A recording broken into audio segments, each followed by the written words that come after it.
세상을 바꾸는 정치수다 팟캐스트 정치알을 바꾼다 110번째 방송 시작하겠습니다. 110회 방송은 정청래 키워드 분석을 중점으로 진행하겠는데 첫 번째 정청래 키워드 분석 부동산 대책 들어가 봅시다.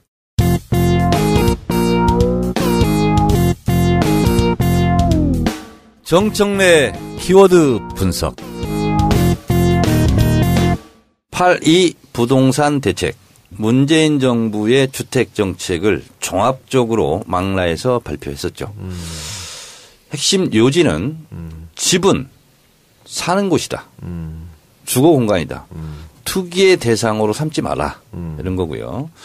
1가구 1주택 이것이 맞다는 거죠. 그리고 근데 2주택, 3주택, 뭐 10주택, 50주택 이렇게 주택을 투기 대상으로 삼는 것은 앞으로 불이익을 주겠다. 이런 거죠. 그리고 지금 부동산 과열 조짐이 실제로 심각하더라고요.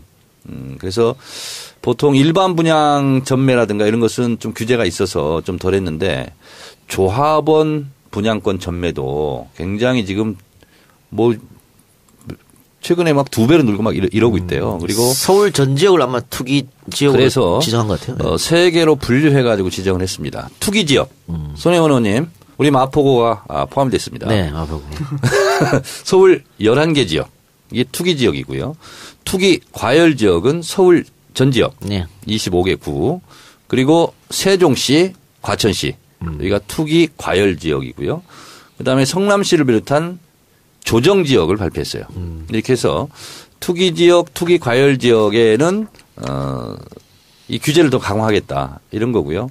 그래서 집을 다주택자가 집을 또 산다. 그러면 자금 출처를 밝혀라. 이렇게 되는 거예요. 그리고 여차하면 세무조사도 하고 그리고 양도세도 더 물리고 그리고 손혜원 의원님 LTV 이게 뭐죠? 주택 담보 대출 비율 LTV DTI 총 부채 상환 비율 쉽게 말씀드리면 이런 거예요. 집값이 1억이다. 그래서 6천만 원 빌려주는 것은 LTV가 60%고요. 예. 4천만 원 빌려준다. 그러면 40%인 겁니다. 예. 그래서 이 퍼센트지를 줄이는 거죠. 예. 그거는 이제 투기 과열, 투기 지역구에만 해당되는 거죠. 그렇습니다. 전국에 거기 해당되는 안 되는 건 그대로 간 거고. 그렇죠. 투기 과열 지역, 조정 지역 이외에는 뭐 60% 70% 지금 했던 것을 그대로 가고 적용을 네. 하는 거고요. 그래요. 그리고 총 부채 상환 비율은 쉽게 얘기하면 1억 버는데 7천만 원 빌려준다 그러면 70%가 되는 거죠. 네. DTI 비율은. 그렇게 되는데 이게 왜 중요하냐면 손수호 변호사님. 네. 2008년 9년 때 글로벌 금융위기 있었죠. 미국의 서브 프라임 모기지론 사태 때. 네. 그게 뭐냐면 돈을 막 빌려준 거예요. 그러니까 나중에 집값을 빚내가지고 샀는데 집값이 오를 것을 예상했는데 집값이 다 폭락했죠. 네. 그러니까 샀던 집을 대출이자도 못 내고 해서 은행이 그냥 문 닫아버리는 네. 은행에 돈이 말라버리는 이런 사태가 벌어지고 나서 우리나라도 굉장히 힘들었지 않습니까? 네. 전 세계적으로 힘들었죠. 전 세계적으로. 근데 이제 박근혜 정권 때 초이노믹스 네. 최경환 경제부총리가 실제로 서브 프라임 모기지론 사태와 비슷한 네. 돈 빌려라. 그래서 집 사라. 네. 이렇게 경기부양책을 세웠던 거죠. 그래서 경기부양을 해서 뭐 경제가 좋아졌다 뭐 이렇게 이제 지표로 삼으려고 했던 건데 그것이 지금 완전히 지금 후폭풍을 맞이하는 거죠. 그래서 문재인 정부의 부동산 집값 대책은 그 반대라고 생각하시면 되겠습니다. 네. 기존에 없었던 여차하면 사법 경찰권을 발동하겠다. 그러니까 실제로 투기 단속하고 막 이렇게 하는 거죠. 네. 그런 거 하고 국세청에서는 끊임없이 돈줄 세무조사를 하겠다. 이제 이렇게 해서 강력하게 얘기를 해서 집값을 잡겠다. 이런 건데요. 근데 지금은 이게 무슨 태풍급이다, 초특급이다 그러는데 종합대책은 다 나왔는데 이게 초특급 태풍급은 아닙니다. 아직도 히든카드가 남아 있습니다. 아, 뭔지 알겠습니다. 네, 뭐죠? 혹시 보유세입니까? 네, 보유세. 보유세를 아직 발표하지 않았고요. 그리고 보유세뿐만 아니라 몇 가지가 더 있습니다. 실제로 가장 강력한 건 뭔지 아세요? 뭘까요? 노무현 대통령 때 공약했다가 못한 게 있습니다. 뭐죠? 분양 원가 공개. 아. 이런 게 가장 강력한 거예요. 아직 남아 있다. 네. 근데 이제 분양 원가 공개까지는 뭐 지금 생각하지 않는 것 같은데. 지금 분양 원가 공개를 한 번도 안 했나요? 한 번도 못 했습니다. 한다고 계속 얘기는 하고 요구를 하는데 안 하고 있죠. 그리고 또 하나는 뭐냐면 후분양 제도. 네네. 그러면 이제 건설회사는 죽는 거죠. 와, 그거는 건설회사 중에 제대로 영업할 수 있는 회사 몇 개 안 되겠는데요? 별로 안 됩니다. 그러니까 이제 이것이 좋은 제도를 할지라도 실제로 현실 적용을 하면 엄청난 사태가 발생하는 것은 적용을 못 하는 거죠. 어쨌든 근데 노무현 대통령 때는 분양원가 공개 이게 사실은요 공약했다가 못 지킨 첫 번째 사례가 이거였을 거예요 아마. 근데 야심차게 했는데 결국 못 했는데 결국은 이상적인 정책도 현실에 너무 부장이 크면 못 하는 거죠. 예. 그래서 이러한 종합적인 대책을 발표했고 그래서 당분간 내년 4월까지는 지켜보겠다. 집값이 잡히는지 안 잡히는지. 그리고 그렇지 않으면 더 센 걸 내겠다. 이렇게 지금 미리 예고 아닌 예고를 하고 있죠. 네, 그러니까 김현미 장관 같은 경우에도 시간을 줄 테니까 다주택자는 집을 처분해라 뭐 이런 얘기를 하고 있는데 내년 4월까지. 그렇죠. 내년 4월까지. 왜 그러냐면 1가구 1주택은 상관이 없어요. 양도세 그대로 비과세가 적용되는데 이제 1가구 2주택 3주택 이런 사람들은 집을 팔 때 양도 차익을 많이 보면 그만큼 세금을 더 많이 물리겠다. 네. 이렇게 됐기 때문에 이제 빨리 팔아라는 얘기인데 집 많이 갖고 있는 사람들이 뭐 언제는 안 그랬냐? 우리 버티겠다. 안 팔고 버티면 되는 거 아니냐? 또 이런 또 얘기가 또 나오고 있더라고요. 자, 그러니까 그러하기 때문에 이제 관망을 한번 해보자는 거고요. 예. 근데 제가 봤을 때는 문재인 정부의 5년 동안 파리 부동산 대책은 크게 변동이 있을 것 같지는 않습니다. 자, 그런데 집값이 투기의 대상이 되고 하는 것이 그런 양상을 한번 보면은요. 손수 변호사님, 대한민국의 주택 보급률이 몇 프로가 되겠어요? 100% 좀 넘는데. 103%입니다. 정말 조금 넘네요. 자, 근데 자가 보유율은 절반 이하입니다. 다시 말해서 집은 충분히 공급이 돼 있는데 실제로 집 가지고 있는 사람은 50% 미만이에요. 여러 개 갖고 있어서. 여러 개 갖고 있어요. 그래서 그런 거고요. 자, 근데 이것도 이제 수도권과 비수도권을 제가 이제 분류해 봤어요. 그랬더니 수도권은 90%예요. 주택 공급률이. 그러니까 수도권은 아직도 부족합니다. 근데 지방은 수도권을 제외한 지방은 120%예요. 자, 그런데 그러면 집 공급률이 103%니까 이제 그만 줘도 되냐? 그런 건 아니에요. 왜냐하면 갑자기 1가구 1주택이었다가 이혼했다거나 아니면 장가를 보냈다거나 아니면 뭐 취직 때문에 다른 집이 필요하다거나 이렇기 때문에 아직도 주택 공급률이 103%이지만 그것이 충분히 차고 넘치냐 그런 건 아니에요. 예. 그런 게 또 있고요. 20년 이상 된 노후주택 이게 한 40% 정도 좀 넘습니다. 그러니까 새로 지어야 되는 거예요. 그러니까 오래된 집에서는 이사 가고 싶잖아요. 그러니까 새로운 주택은 계속 필요하다 이런 거고요. 특히 10년 미만 주택 이것은 대한민국 주택 103% 중에서 10% 미만이랍니다. 그렇게 적어요? 네. 그러니까 사람들은 끊임없이 새 집에 살고 싶잖아요. 그러니까 주택은 계속 지어야 되는 거예요. 그럼요. 그래서 은행들이 발칵 뒤집혔대요. 그럼요. 그러니까 지금 이 83 부동산 대책은 역대 어느 정부에서 내놓은 것보다 강력한 파리. 예. 그런 부동산 대책이에요. 그런데 뭐 노무현 정부 때도 집값을 잡아보겠다고 그랬습니다마는 끝없이 올라갔거든요. 831 부동산 대책이죠. 네. 근데 그때는 이제 어떤 게 있었냐면 종합부동산세 가지고 발목이 잡혔어요. 그러니까 실제로 종합부동산세를 9억에서 6억으로 낮추면서 실제로 조세 저항을 할 만큼 크게 큰 집단은 아니었는데 그때는 뭐 SNS도 없고 아무것도 없었잖아요. 팟캐스트도. 그러니까 조중동이 종부세 대상자만 이 피해를 보는 게 아니라 그냥 뭐 예를 들면 강남 3구는 다 피해를 보는 것처럼. 세금 폭탄. 그때는 어마어마했죠 사실. 네. 예. 그래서 실제로 이 종부세에 발목이 잡혀가지고 많은 부분 성공을 하지 못했어요. 진짜 이해가 안 되는 부분. 네. 그냥 전세 살고 계신 분이 우리한테도 뭐 보유세 떨어진다고 막 그런 걱정하고 그랬어요. 근데 중요한 것은 확실히 노무현 대통령 때 국민하고 지금 국민이 많이 달라졌던 것이요. 지난번에 초대기업 그리고 초고소득자에게 증세를 하겠다 했을 때 지지율이 올랐어요. 왜냐하면 그 사람들이 소수고 혜택 받는 사람은 다수잖아요. 이번 파리 부동산 대책 발표 후에 지지율이 올랐어요. 그래요? 노무현 대통령 때는 떨어졌어요. 그만큼 국민들이 많이 현명해지고 이제 알 거 안다 이거예요. 그래서 예를 들면 조중동 이런 데 휘둘리지 않는다. 이런 근데 거죠. 의원님 저기 질문이 하나 있는데 그때 노무현 대통령 때 그 부동산 대책이 나왔을 때가 임기가 시작되고 얼마 있다가였어요? 이때 2005년도였을 거예요. 그럼 몇 년 얼마 있다가요? 중반기죠. 그러니까 중반기라서 안 된 거야. 나는 지금 우리 문재인 대통령이 굉장히 어려운 일들을 처음에 시작을 하는 게 지금 해야 돼요.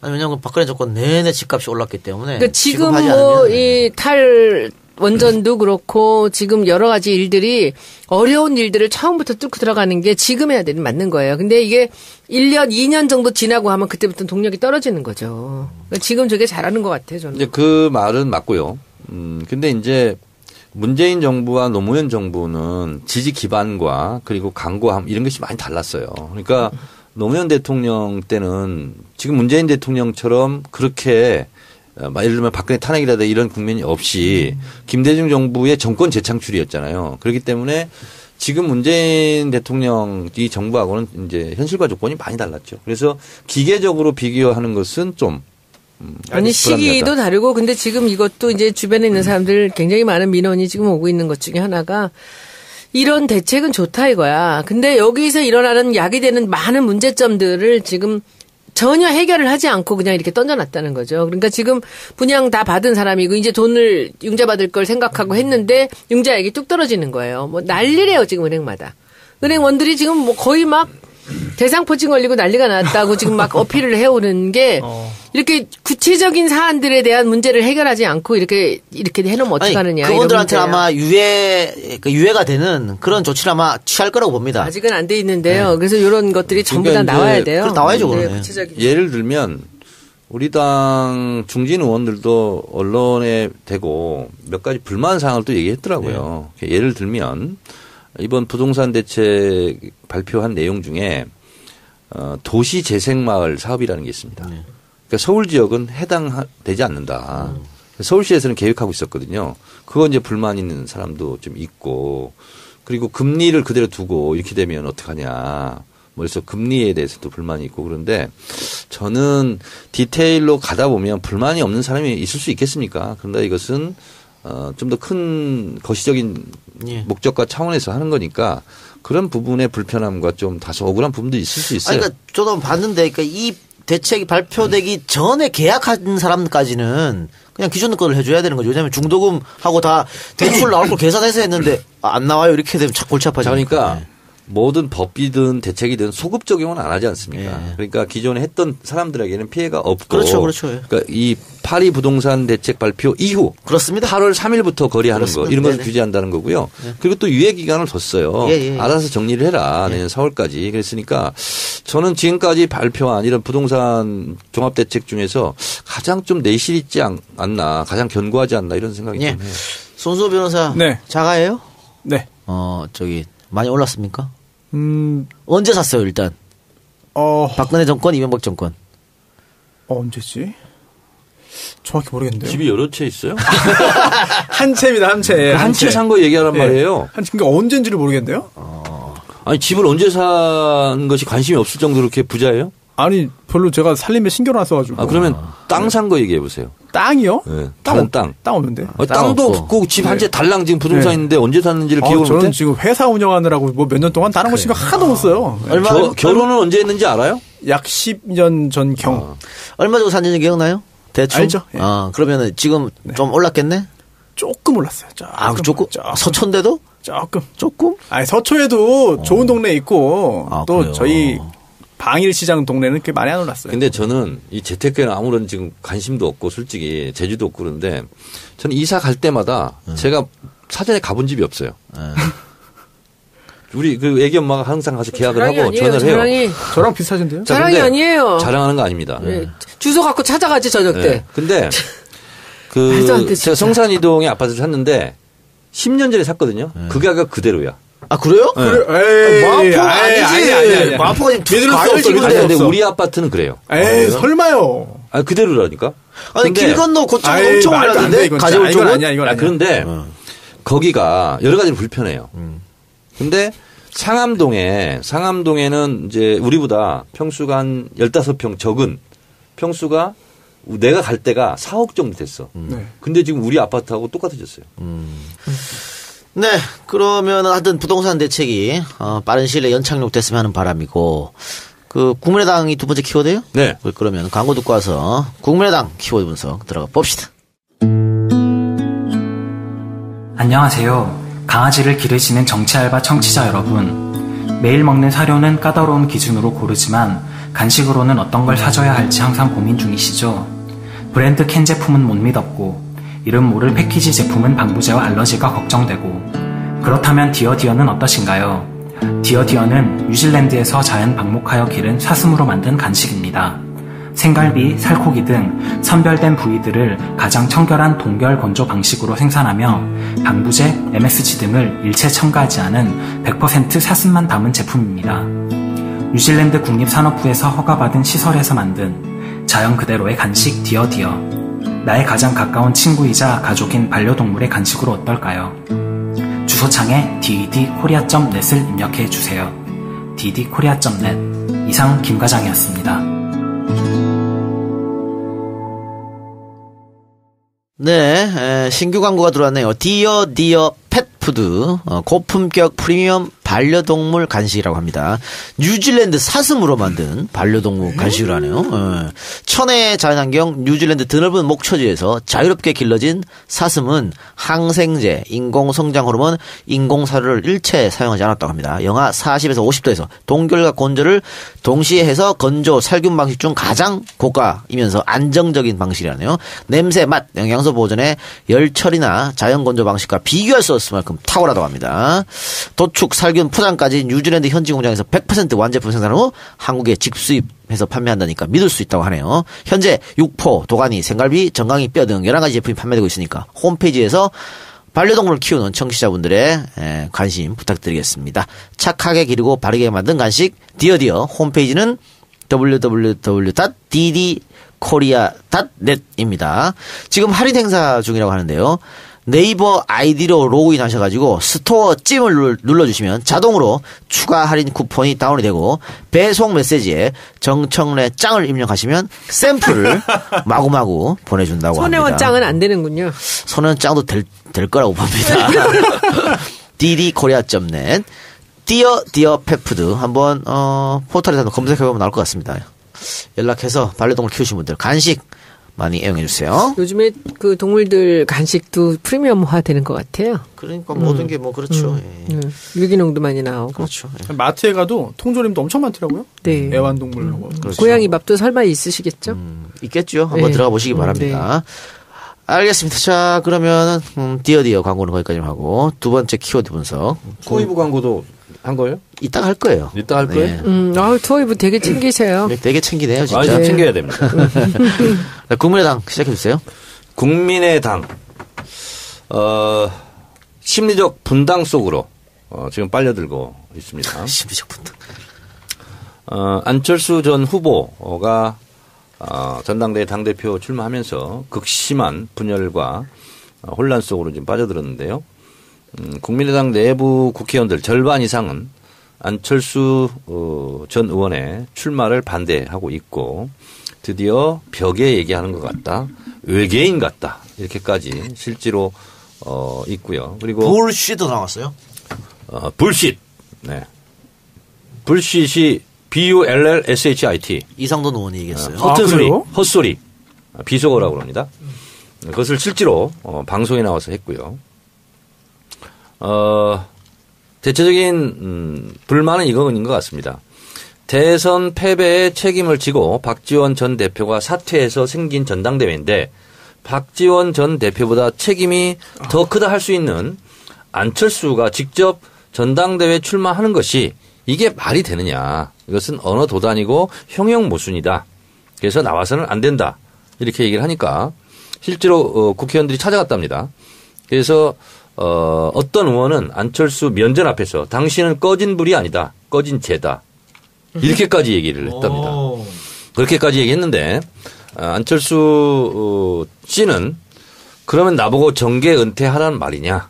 이렇게 응수를 하고 계속 설득해 나가겠다. 이렇게 답변을 했다고 합니다. 안철수 씨의 정치권 입문부터 지금까지 그의 행보를 잠깐 살펴보도록 하겠습니다. 무릎팍 도사에 출연하면서 인기가 높아졌고 서울시장 후보로서 지지율이 높아졌는데 박원순 시장한테 양보함으로써 일약 대선 주자로 급부상을 했고 2012년도에 우여곡절 끝에 대선 단일화 국면에서 후보 단일화 국면에서 사퇴를 하고 형식적으로는 문재인 후보를 지지했지만 실질적으로 마이크에 대고 문재인 후보를 지지한다. 좀 지지해달라, 뽑아달라. 이런 적극적인 행동을 하지 않고 좀 소극적으로 하고 대선 때 미국으로 날아갔죠. 네. 근데 저는 미국에 날아가서 비유를 야구로 비유하자면 저는 메이저리그에 진출하는 줄 알았어요.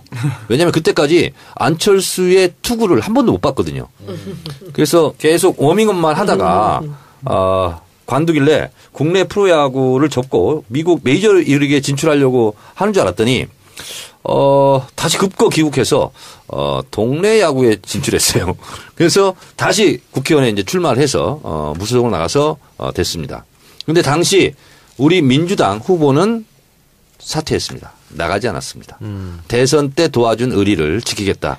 그래서 압도적으로 60% 가까이 득표를 하고 국회의원이 되죠. 그때도 많이 많았죠. 당에서 시킨 겁니까? 아니면 개인적인 판단인가요, 후보에? 당에서 시켰죠. 근데도 노회찬 의원 지역구 빼는 거 아니냐. 아, 그때 빈집 털이 뭐 이런 얘기가 있었죠. 네. 그래서 그때 지역위원장을 했던 분이 지금 국민의당 비례대표 국회의원하고 있는 이동석 의원입니다. 예, 저하고는 아주 개인적으로 좀 잘 아는 사이고 그때 실제로 저하고 굉장히 고민스러운 얘기를 저한테 많이 털어놓고 했었습니다. 이제 당을 달리한 다음부터는 뭐 한 번도 통화해 본 적이 없는데 하여튼 그렇습니다. 그리고 나서 새정치연합이라는 정치결사체를 만들어서 지방선거를 대비하려다가 3월 1일인가요? 김한길 당시 대표와 합당을 선언하고 공동대표가 되죠. 예. 그때 그러면서 지금 비판하고 있는 양당 기득권 안으로 들어온 겁니다. 예. 그리고 나서 지방선거 패배의 책임을 지고 당대표에 사퇴를 합니다. 그리고 나서 문재인 당대표가 되죠. 네. 그리고 자기의 대선 진로를 봤을 때 도저히 여기서는 대선 후보가 되기 어렵다라고 판단했는지 온갖 시비를 걸다가 결국은 분당, 탈당 그리고 국민의당 창당을 해서 제3당의 지위를 붙였죠. 그러면서 지금 출마의 변으로 가장 내세우고 있는 명분이 다당제에 대한 신봉입니다. 근데 제가 지금 정치 역정을 몇 년간을 얘기했듯이 그는 처음부터 다당제 신봉자가 아니었습니다. 갑자기 지금 바뀐 거죠. 심상정 의원이 다당제, 제3의 정당 이런 걸 얘기한다면 그것은 신념화되어 있는 거기 때문에 인정을 해 주지만 안철수 씨 같은 경우는 처음부터 그게 아니었기 때문에 본인의 살 길을 가기 위해서 지금 깨맞추고 있다. 저는 이렇게 생각을 하고요. 저는 무엇보다도 참 웃음이 났던 것이 뭐냐면 얼어붙은 두만강을 건넌 안중근 의사를 언급했는데요. 안 싫어서 그런 것 같아요. 제가 그래서 안중근 의사의 행적을 조사해 봤더니요. 얼음 두꺼운 있잖아요. 얼어붙은 두만강을 그때 건너지 않았습니다. 그리고 안중근 의사가 이토 히로부미 이등박물을 저격한 것이 1909년 10월 26일입니다. 그때는 두만강이 얼지 않습니다. 11.6이에요? 예. 11.6이에요. 네. 자, 그런데 그 이전에 이미 안중근 의사는 만주로 진출을 했고요. 그리고 독립운동을 했고 학교도 세우고 이렇게 합니다. 그리고서 실제로 만주에서 실제로 국내에 들어와서 일본군하고 전투도 합니다. 그 대승도 하고 또 패배하기도 하고. 그래서 이미 그쪽에서 독립운동을 하고 있었어요. 독립운동을 조국을 뭐 지키기 전에 다시 조국에 돌아오지 않겠다는 심정으로 얼어붙은 두만강을 건넌 것은 전혀 설정이 잘못된 거예요. 왜 그랬어요, 근데? 누가 잘못 입력을 했겠죠. 아하. 종씨라서. 그래서 제가 김광진 의원이 페이스북에 썼어요. 사학도로서 이것은 설정이 역사적 설정이 맞지 않는다. 그걸 제가 어디서 보고 제가 실제로 안중근 의사의 그 있잖아요. 그 고종 때 태어났잖아요. 그 순국하기 전까지 그 일대기를 제가 또 공부를 해봤더니 얼어붙은 두만강을 건너는 그런 뭐 조국을 구하 그런 게 아니고 이미 가 있었어요. 우리 역사 전문가 이 작가님께서 또 한 말씀 해주셔야죠. 아니 수능안 씨인가 안철수? 네? 수능안 씨인가? 그리고 극중주의를 들고 나왔습니다. 생전 처음 들어보는 말인 것 같아요. 극중주의는요 한번 생전 처음이지 그럼. 얘기한 학자가 있습니다. 있어요? 네, 프랑스 파리 일대학의 피에르 세느라 교수인데요. 그분이 왜 극중주의를 썼냐면 극중주의를 비판하려고 썼습니다. 이게 뭐냐면 프랑스 혁명 이후에 니콜라이 18세 다시 왕정을 복구한 때가 있었습니다.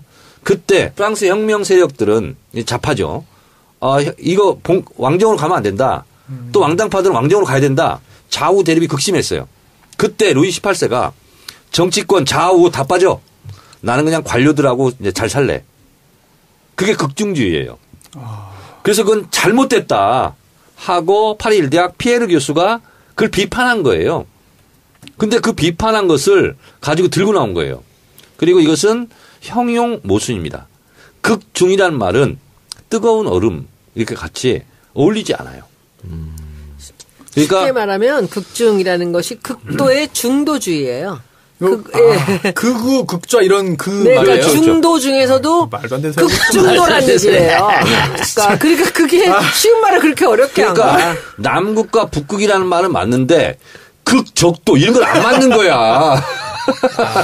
지금 보니까 안철수 수능 안시 맞네. 안중근 선생이 수능 안시거든. 요거 안실에서 한 거지. 그러니까 안실에서 한 것 같아. 우리 와이프 수능 안시인데. 자, 그러면 그래서 이렇게 국민의당 운명은 어떻게 될 것인가? 저는 국민의당은 또 저는 이렇게 생각합니다. 안철수 의원을 지금 비판하는 안철수는 비판받아 마땅하지만 지금 새 정치는 없고 지금 새 사람이 들고 나왔잖아요. 나는 새 사람이 됐다. 그런데 사람 안 바뀌거든. 예. 그런데 안철수 씨도 제가 비판을 하고 싶지만 안철수 씨를 비난하고 있는 그 국회의원들은 또 뭐냐 이거예요. 언제는 우르르 안철수 따라다니다가 지금은 우르르 막 쫓아다니면서 안철수 괴롭히고 있는 거 아니에요. 저는 그분들도 말이 안 된다. 이렇게 보고 있어요. 그래서 국민의당은 사실상 지금 심리적 분당 상태이지 않은가 이렇게 생각되고 전당대회 끝나고 안철수 당대표가 된다 한들 리더십은 발휘하기 어렵다. 이렇게 보고 본인은 지방선거 때 잘 치르지 못하면 당이 소멸될 위기이기 때문에 본인이 소방수로 나섰다. 이제 이렇게 얘기를 하고 있지만 제가 볼 때는 쉽지 않다. 그래서 안철수의 운명도 그리 밝지만은 않다. 따라서 국민의당도 제가 봤을 때는 아마 탈당이 아마 있지 않을까 그런 것을 예상해 봅니다. 끝이에요? 네. 질문. 사람들이 그러잖아요. 이번에 당대표 선거 전당대회 하면은 안철수가 될 거다라고 얘기하잖아요. 그걸 막아보기 위해서 결선 투표제가 이제 의결이 됐어요. 비대위에서. 그러면 정동영, 천정배 둘 중에 예를 들면 2, 3등을 한다. 그러면 1등, 2등이 결선 투표 나가잖아요. 그래서 한번 되치기를 해보자. 이런 심산인 것 같아요. 근데 그것도 말이 안 되는 게 처음에 그 안철수 의원 쪽에서 결선투표 반대했다 그러거든요. 네. 근데 본인이 대선 나올 때 결선투표 무조건 해야 된다고. 그렇죠. 그렇게 주장한 사람이야. 근데 자기가 지금 불리하니까 하면 안 된다고. 이런 경우가 어딨어. 그게 바로 극중주의입니다. 그런데 극중주의예요? 그런데 지금 그러면은 지금 안철수 전 대표를 대항하는 이 통일에 한 명만 나갈까요? 결선 투표 때는 그런 거죠. 네, 그러니까 한 명만 나가게 되나요? 그렇죠. 네. 근데 한 명이 나가도 이기기 결선 투표 어렵다는 자체가 겁니까? 두 명이 하는 거예요. 네, 그러니까 한 명이 나가도 이길 가능성이 없나요? 저는 쉽지 안철수를. 않다고 봅니다. 그러니까 안철수가 이기나요? 1차에서 과반수 그냥 해버리지 않을까요? 그럼 이렇게 난리를 치는 안철수가 되는 이유는 뭐야 도대체? 안철수 당이에요, 이거는. 그래서 저는 안철수 씨가 지금의 마인드는 어떤 거냐면 정치를 사업처럼 생각한다. 그리고 정당을 사업체라고 생각하고 본인은 오너라고 생각하는 거예요. 그래서 내가 아니면 안 된다는 생각을 좀 하고 있다. 그러면 지금 이 양반 하는 얘기 중에 보면은 이제 탈호남을 해야 된다라는 얘기를 하잖아요, 이분이. 그러면 지금까지 그 안철수를 따라갔던 이 국민의당의 호남 국회의원들은 어떡하냐고요? 호남 사람들 어떡하죠? 그러니까 이러지도 못하고 저러지도 못하고 진퇴양난 딜레마에 빠지는 거죠. 근데 저는 요즘에 이 사태를 얘기하는 사람들 중에서 가장 인상적으로 본 그 인터뷰가 이상돈 의원이에요. 네. 이상돈 의원이 사실 그분이 연세가 많으세요. 그 신기남 의원이라고 그분이 초등학교, 중학교, 고등학교, 대학교, 해군 장교까지 동기랍니다. 나이가 많으세요. 연세가 꽤 있으세요. 있으신 분이에요. JTBC 그 52년생이겠네 그러면. 대기실에서 항상 주무셔가지고. 항상 주무시고 계셔가지고. 근데 이분이 하시는 얘기 중에 저는 너무 놀란 게 헛소리라 그랬잖아요. 극중주의는 헛소리다. 정상적이지 않다라는 얘기를 하는데 아까 불시신가? 네. 그 얘기들 똑같이 하는데 엄청나게 강하게 얘기를 하시는데 이제 문재인 대통령도 문재인 2012년에 패배하고서는 1년 넘게 안 나타나고 쉬었다는 거죠. 그러니까 지금 이 박지원 전 대표도 대선 패배하고선 자기가 물러났다 맞는데 대선 패배에서 박지원 전 대표보다 10배, 100배 잘못한 안철수가 또 나온다는 게 말이 되냐는 거지. 근데 나는 이분이 그 얘기하는 걸 듣고 그분은 뭐 아무래도 비례대표로 들어가신 분이니까 초선이고 그러니까 좀 자유로울 수 있는데 이제 경험 많고 연세 많잖아요. 근데 그분이 하는 얘기를 들으면서 야, 이렇게까지 안에서 강하게들 반대를 하는데 그럼에도 이 사람들이 된다면 이 반대하는 이 나머지 세력들의 힘은 도대체 뭔가 아무것도 아니라는 거잖아요. 안철수가 마음에 안 들면 안 되게 만들 수가 있어야 되잖아요. 우리 당은 그렇게 하잖아요. 근데 그들은 그렇게 반대를 해도 안철수 당원이 30만이 안 된답니다. 그러니까 거의 뭐 안철수 지지자들이라고 생각하시면 되고요. 그럼요. 예. 그리고 이제 이상돈 의원은 근데 저는 뭐 싫어합니다. 왜 이런 형태의 정치인들을 싫어하냐면 이분이 이제 법학자예요. 네. 근데 이분이 박근혜 지지했었죠. 예. 그러다가 박근혜 갑자기 욕을 하기 시작했죠.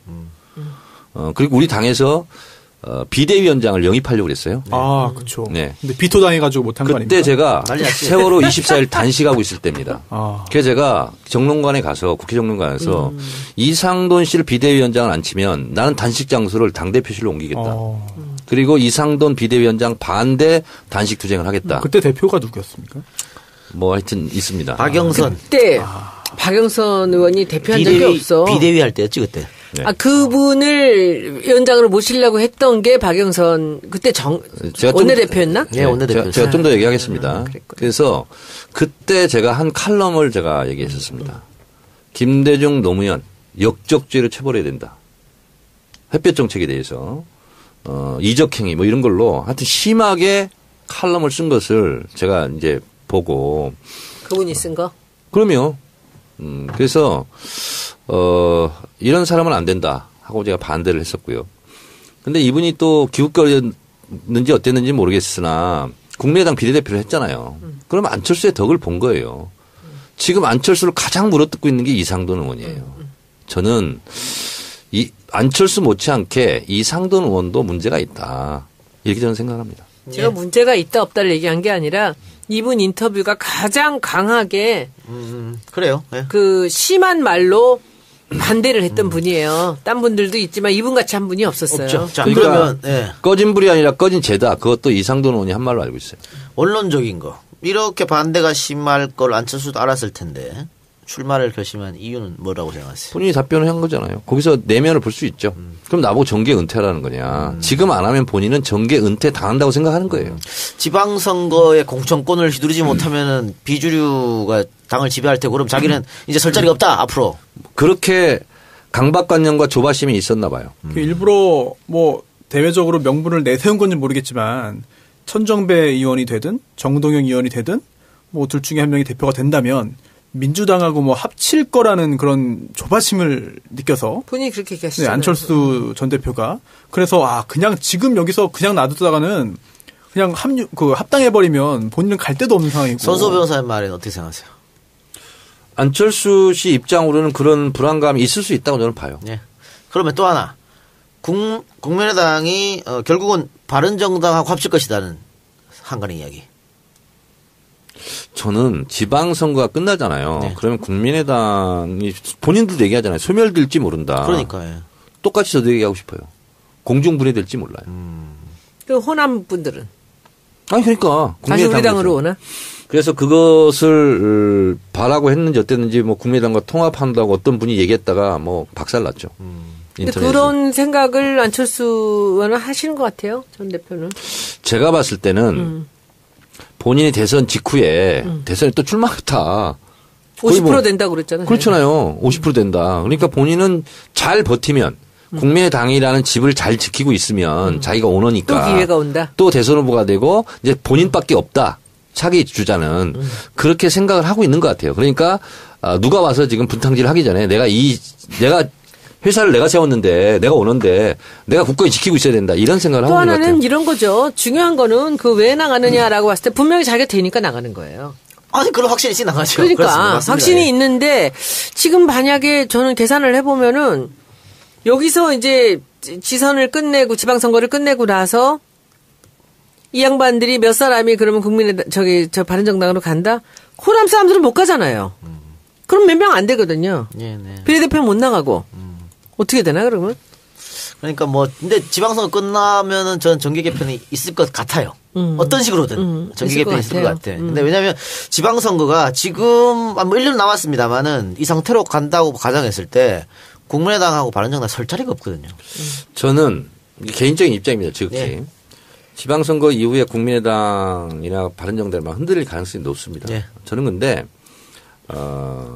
국민의당하고 통합하거나 또는 선별해서 받아들이거나 저는 그렇게 하지 않았으면 좋겠어요. 왜냐하면 아니 국민의당이 네.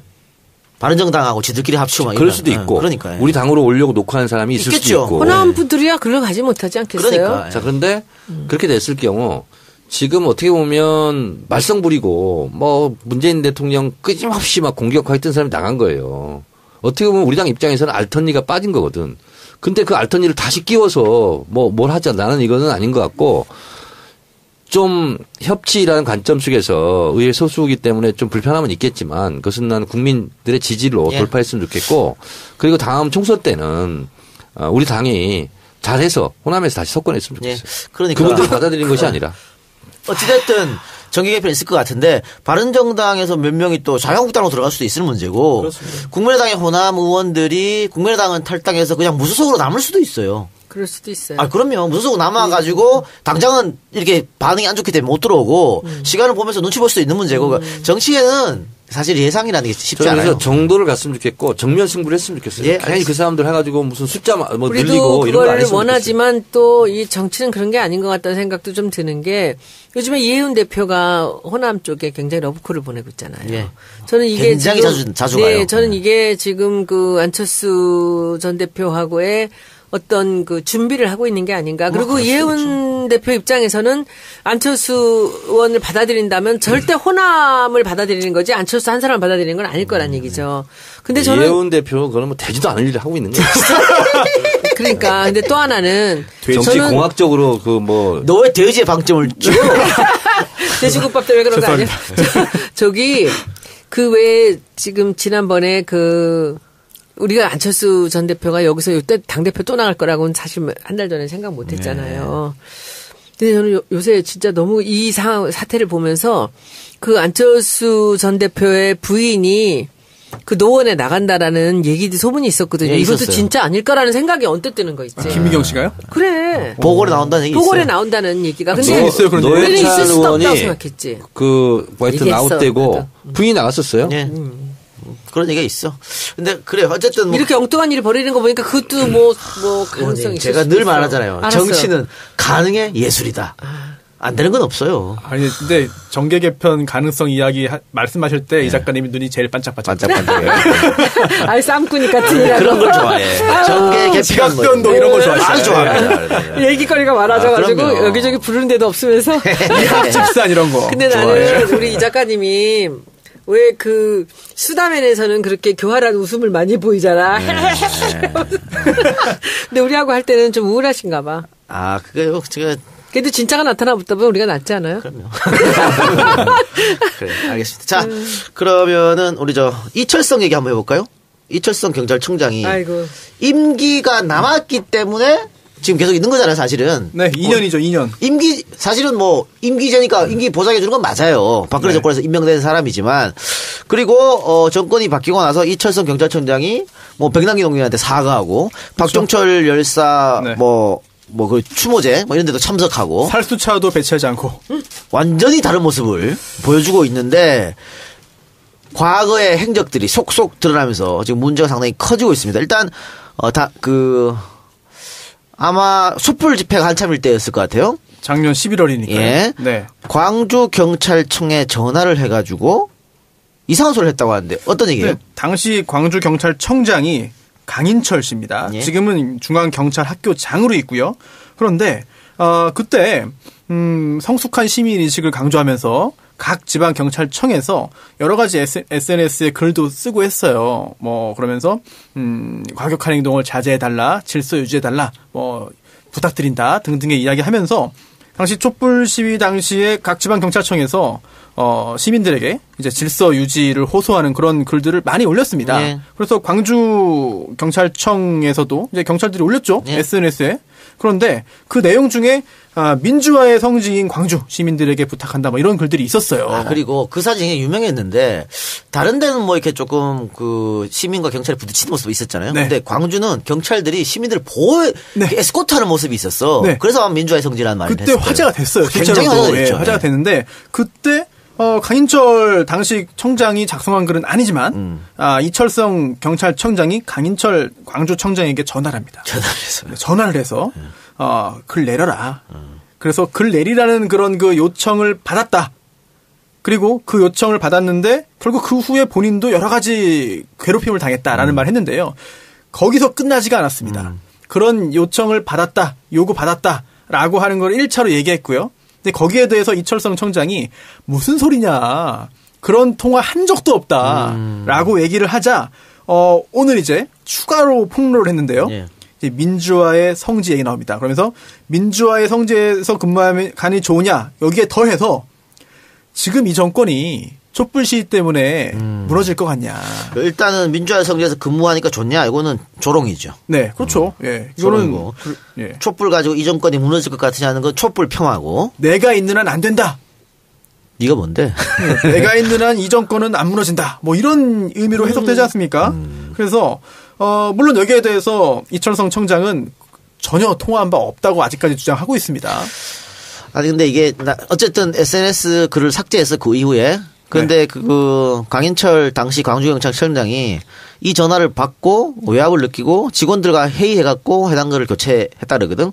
당시 회의했던 직원들이 다 남아 있을 거 아니야. 네네. 이 사실을 그렇죠. 알고 있는 거죠. 그렇죠. 게다가 이철성 청장은 그날 통화를 안 했다고 하고 있어요. 그러자 이제 강인철 교장이 이렇게 말합니다.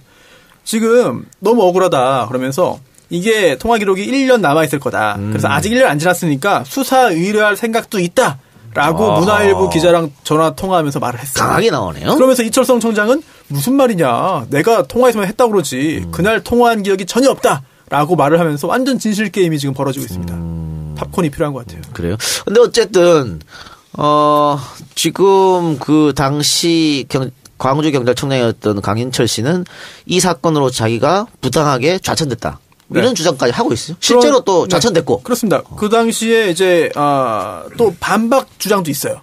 실제로 강인철 중앙학교장이 강인철 교장이 여러 가지 좀 비위가 있어서 뭐 그에 따라서 뭐 좌천된 거다라고 주장하는 사람도 있는데 그 부분까지는 정확히 모르겠고요. 그런데 이철성 청장하고의 당시에 어떤 좀 깔끔하지 못했던 그런 것들은 있었던 것 같아요. 왜냐하면은 이게 지금은 왜 이제 와서 이게 이 얘기 나오냐, 이철성 청장 흔들려는 거 아니냐라고 하는 사람도 있지만 이 당시 작년 11월에도 이거 유사한 이야기가 그 지방 신문에 나왔어요. 지역지에 나왔었거든요, 분명히. 그리고 아니 이렇게 되면 이철성 총장이 경찰청장직을 유지하는 게 쉽지 않을 것 같은데요.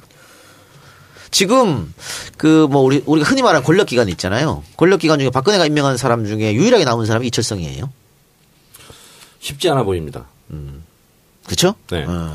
이게 만약 진실로 밝혀졌다거나 이철성이 전화 안 했다 그랬는데 뭐 통화기록 까보니까 전화를 했어. 이것만 밝혀줘도 거짓말 논란이기 때문에 굉장히 어려울 것처럼 보입니다. 그런데 여론은 안 좋아도 이철성이 죽어도 못 나가겠다. 저 고대영이나 김장겸처럼. 그럼 어떡하죠? 방법 없죠? 해임하면 되죠. 대통령이. 이거는 경찰청장 그렇네. 대통령이 해임할 수 있네. 대통령이 해임하면 되죠. 가능하네요. 그래요. 알겠습니다. 참 이것도 어떻게 보면은 뒤늦게 밝혀져서 이런 일이 불거졌다는 것은 예. 이게 불거지는 순간 임기를 다 마치기 어려워지는 그 생각이다. 그때 이명박 정권 때요. 그 유인천 그 문화부 장관이 나서서 그랬잖아요. 이전 정부에 있는 단체장들은 좀 나갔으면 좋겠다고. 노골적으로 나가라 그랬죠. 네. 못 살게 그렇지. 네. 그걸 대놓고 그랬잖아요. 그분이 참 악역을 그런 걸 많이 했어. 악역 많이 했죠. 그리고 다 잘랐잖아, 사실. 네, 다 잘랐어요. 경찰만 한 게 아니고 의씨 찍지 마 이런 것도 했어요. 그 다음을 해주셔야 돼요. 안 했다고 그러는데. 해봐. 그 뒷발. 네? 저는 선배에서 한번 해봐. 욕을 잘 못해요. 여기 의씨 찍지 마 그다음에 뭐라 그랬어요? 제가 욕을 잘 못해요. 근데 그래? 성질 뻗쳐서 아니야? 찍지 마 씨발. 네. 역시 잘하시네요. 유인철이 하는 거잖아. 네. 아니 근데 경찰법에 보면은요. 11조의 경찰청장에 대한 규정이 있는데 이제 5항이 경찰청장의 임기는 2년으로 한다 되어 있고요. 다만 이제 직무를 집행하면서 경찰청장이 헌법이나 법률을 위반했을 때 국회는 탄핵 소추를 의결할 수 있다라는 거는 있긴 한데, 근데 이게 임기가 2년이라서 뭐 임기가 있는 사람을 내려오게 할 수는 없지 않나요? 문 대통령은 그건 안 할 것 같아요. 네. 손수 변호사님. 네네. 박근혜 대통령 임기가 몇 년이었죠? 5년이었죠? 죄송합니다. 5년이었죠? 5년 네, 다 그렇죠. 채웠습니까? 못 채웠죠. 헌법에 네. 보장된 임기 5년도 못 채운 분이 있어요. 그래요. 참조해 주시기 바랍니다. 자기 자리가 아니라고 생각하시는 분들은 빨리 내려오셨으면 하는 바람이고. 지금 유인촌 역할 하시는 겁니까? 예. 나한테 그런 거 시켰으면 좋겠어. 아유, 그거 뭐 칼부림이지. 나가, 이씨! 안 나가? 나 들어놓을 거야. 가서, 나갈 때까지. 구남도에서 본 것 같은데. 그래요? 나 그런 거 잘해요. 그런 거 시켰으면 내가. 욕바지 무녀하면서 제가. 욕바지가 아니잖아요. 욕을 하는 거지. 이 정권을 위해서. 욕도 얻어먹고 욕도 하고. 네. 딱이다. 저는 이 작가님이 큰 부자가 됐으면 좋겠어. 갑자기요, 왜? 정치 분석하고 정치 평론하고. 이미 큰 부자예요. 방송, 그 정도 말고. 그래서 국회의원 같은 거 안 하고. 이런 거 하지 말고. 진짜 이 정치를 목말라 하는 국민들한테 뭔가 이 정보를 주고 카타르시스를 주면서 멋진 전문가가 될 것 같아. 손소 같은 사람 많이 국회 보내고. 네? 좀 하지 마세요. 아니요, 싫다니까. 김강진만, 아니요, 김강진이 아니고 누구지? 우리 변호사님 누구지? 김남국 변호사. 가고 싶다는 사람만 보내고 싫다는 데 가지 말고. 김남국 근데 정치가들은 다 이렇게 싫다 그러더라고. 그래요. 알겠습니다. 자, 그러면은, 우리 정청래 의원님이 좋아하는 투어 2부 광고 듣고 와서 나머지 이야기 해보도록 하겠습니다. 투어 2부와 가지산 돼지국밥이 함께하는 가투 핫 이벤트 지금 바로 시작합니다. 별이 쏟아지는 세부 여행 가요. 돼지국밥 먹고 세부 여행 가요. 세부 여행 기회를 놓치지 마요. 놓치지 않을 거예요. 뜨거운 여름 건강한 가지산 돼지국밥 먹고 세부 여행 기회를 잡아보세요. 괌, 사이판, 기타 모든 해외여행은 투어이브와 함께하는 거 아시죠? 네. 문의는 02-777-7233 투어 2부와 가지산 돼지국밥 여름 이벤트 지금 바로 전화주세요.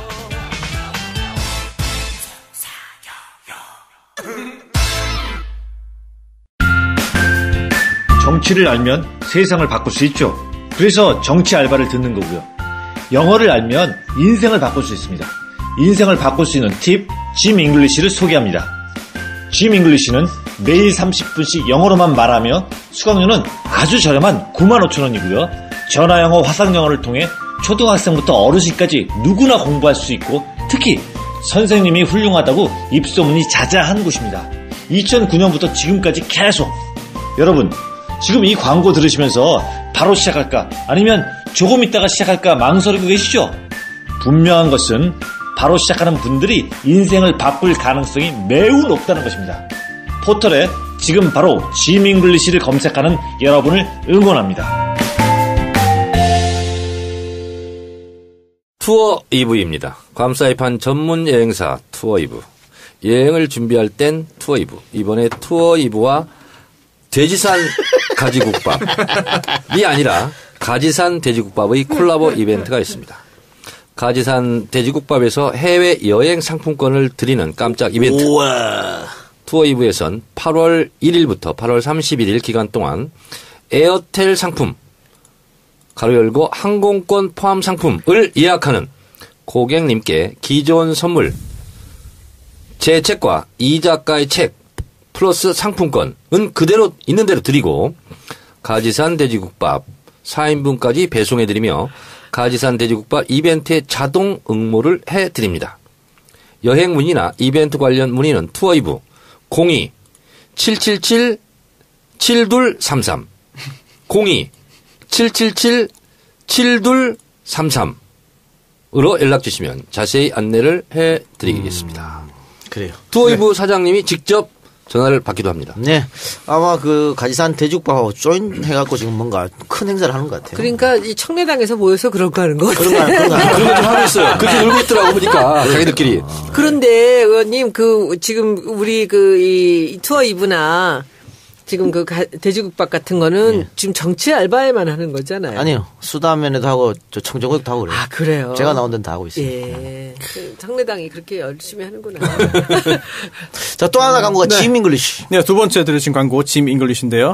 전화 영어입니다. 매일 30분이나 1시간씩 여유 있게 영어로만 대화하면서 수업을 진행하는데요. 수강료 매우 저렴합니다.